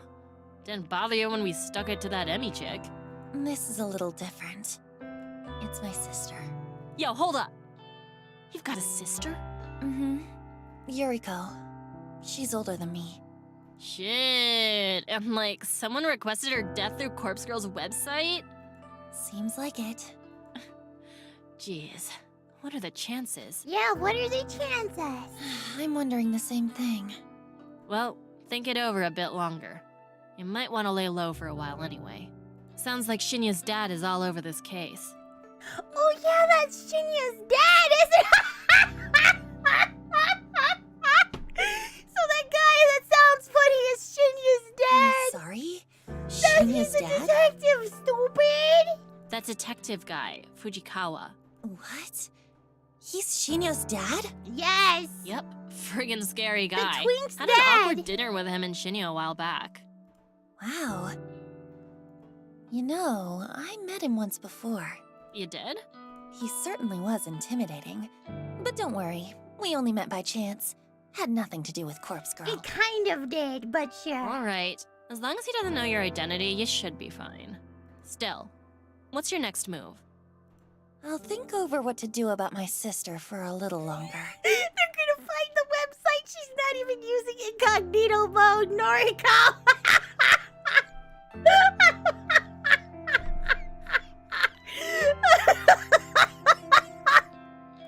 But as soon as more requests come through the website, I'm going to fulfill them. I don't have the luxury of time. I can't just lay low like you have said. to lay low, stupid. Sheesh, when did you grow a pair? Oh my gosh. I'm serious. I'm tired of lagging behind. Corpse Girl is on a winning streak now. It's up to me to keep it going. Okay. Well, just let me know when you need me. Mufin, I wonder if Aoi is the one putting in all these murders to get Noriko to get revenge on people who hurt her. Maybe that kind of... You know what? Mufin, that makes sense. Yeah, that kind of does, yeah. Thanks. I will. Well, back to work or whatever. I turn back to my computer after Tomoy leaves. 3 deaths in 1 weekend. Corpse Girl truly is at the top of her game. It was a bit of hard work, but in the end, I managed to pull through, thanks to a bit of luck, of course. Yesterday, after returning home from the library, I had a sudden burst of inspiration. I ran a reverse image search on the photos of the 2 women that were submitted to Corpse Girl's website. It was pretty easy to locate their noise profiles thanks to that. I was kind of shocked when I saw that we all shared 2 mutual friends on noise, Emi Katsuno and Yuruko Kurosawa. A bit of digging through their profiles revealed their names to be Fuyumi Amano and Manami Sachiko. They both worked at the same store as Emi and my sister. It struck me then that all of these requests must somehow be related, but that didn't matter much. Tracking down Amano and Sachiko's addresses wasn't as difficult as I'd feared. I contacted Tomoy and she told me she was familiar with the store they worked at. She volunteered to head over there and see if she could access the employee records. Well, how did she just do that? Apparently the whole job was so easy that she managed to walk in about 3 minutes flat. In and out in about 3 minutes flat. She said that none of the staff even batted an eyelid when she walked in, and she simply strode to the back room, rummaged through the filing cabinet, and snapped a photo of the employee contract sheet. Too easy, bro. With that information at our disposal, nothing stood in our way of delivering look-alike corpses to their homes. A few hours shared between the morgue and the factory, and it was done. Both Amano and Sachiko killed themselves within an hour of each other. So far, the kill rate of delivering a photo and then a corpse is 100%. I can only imagine the thoughts that must go through someone's mind when they are faced with their own corpse. The looming dread, hopelessness, and fear of inevitability have proven to be so overwhelming that suicide becomes the only viable option. Because of this development, I've finally ruled out the possibility of Corpse Girl's victims being murdered by some mysterious stranger. I only ever invented that theory due to the strange circumstances in which Ruri Hatano died. After all, she was hung from a scarecrow in an uncannily similar fashion to the corpse photo I invented for her. None of the other victims' deaths since then have made me truly suspect that another party could be involved. All of them have clearly been suicides. Or in the case of Ichi Hanada, coincidental accidents. Kotami Ida's death was an outlier since she was likely killed out of self-defense. I'm about 90% certain that Corpse Girl's power lies in the ability to convince victims to end their own lives. There is no third-party murderer acting on her behalf. And I've begun to suspect that the power I hold is no esoteric arcane force. It's not some supernatural art. It's not witchcraft or sorcery or some holy power bestowed upon me from on high. The power Corpse Girl holds is simple determination, grit, resolve. My will to end lives is what drives me to craft convincing corpse photos and deliver look-alike cadavers. That in itself is enough to act as the knife twisting in the victim's side. It's enough to compel those weak of heart and weak of mind to end their lives. If that's all my power ends up being, I'm happy. I am happy that I can be the instrument that delivers Corpse Girl's justice, regardless of whatever it's through mundane or mysterious methods. As long as victims continue to drop like flies in the wake of Corpse Girl's ascension, I will remain content. And this is only just the beginning. Oh. Okay. I'm gonna end it here. I want to thank you guys for being here and enjoying Corpse Girl. Are we enjoying it so far? I think. Hold on, let me save. Are we enjoying it so far? Today is just so weird. I need to head off. It's already past midnight. But I want to thank you guys for being here, and I want to thank you guys for donating, and I want to thank you guys. And you guys need to go to sleep. I need to go to sleep. So bye-bye. Good night. I have to send you somewhere, don't I? Fudge. But you guys gotta go to sleep! Unless you don't have to. We gotta send you somewhere nice. So far, I'm liking the game as so bad it's good. Type shit. I like it so far. It is very goofy. It is very funny. Oh, it's Rico's birthday. So you guys can say happy birthday, okay? I'm gonna send you over there. I don't know what she's up to, but you can go over there and say happy birthday, okay? You be good. You be good over there. You be good.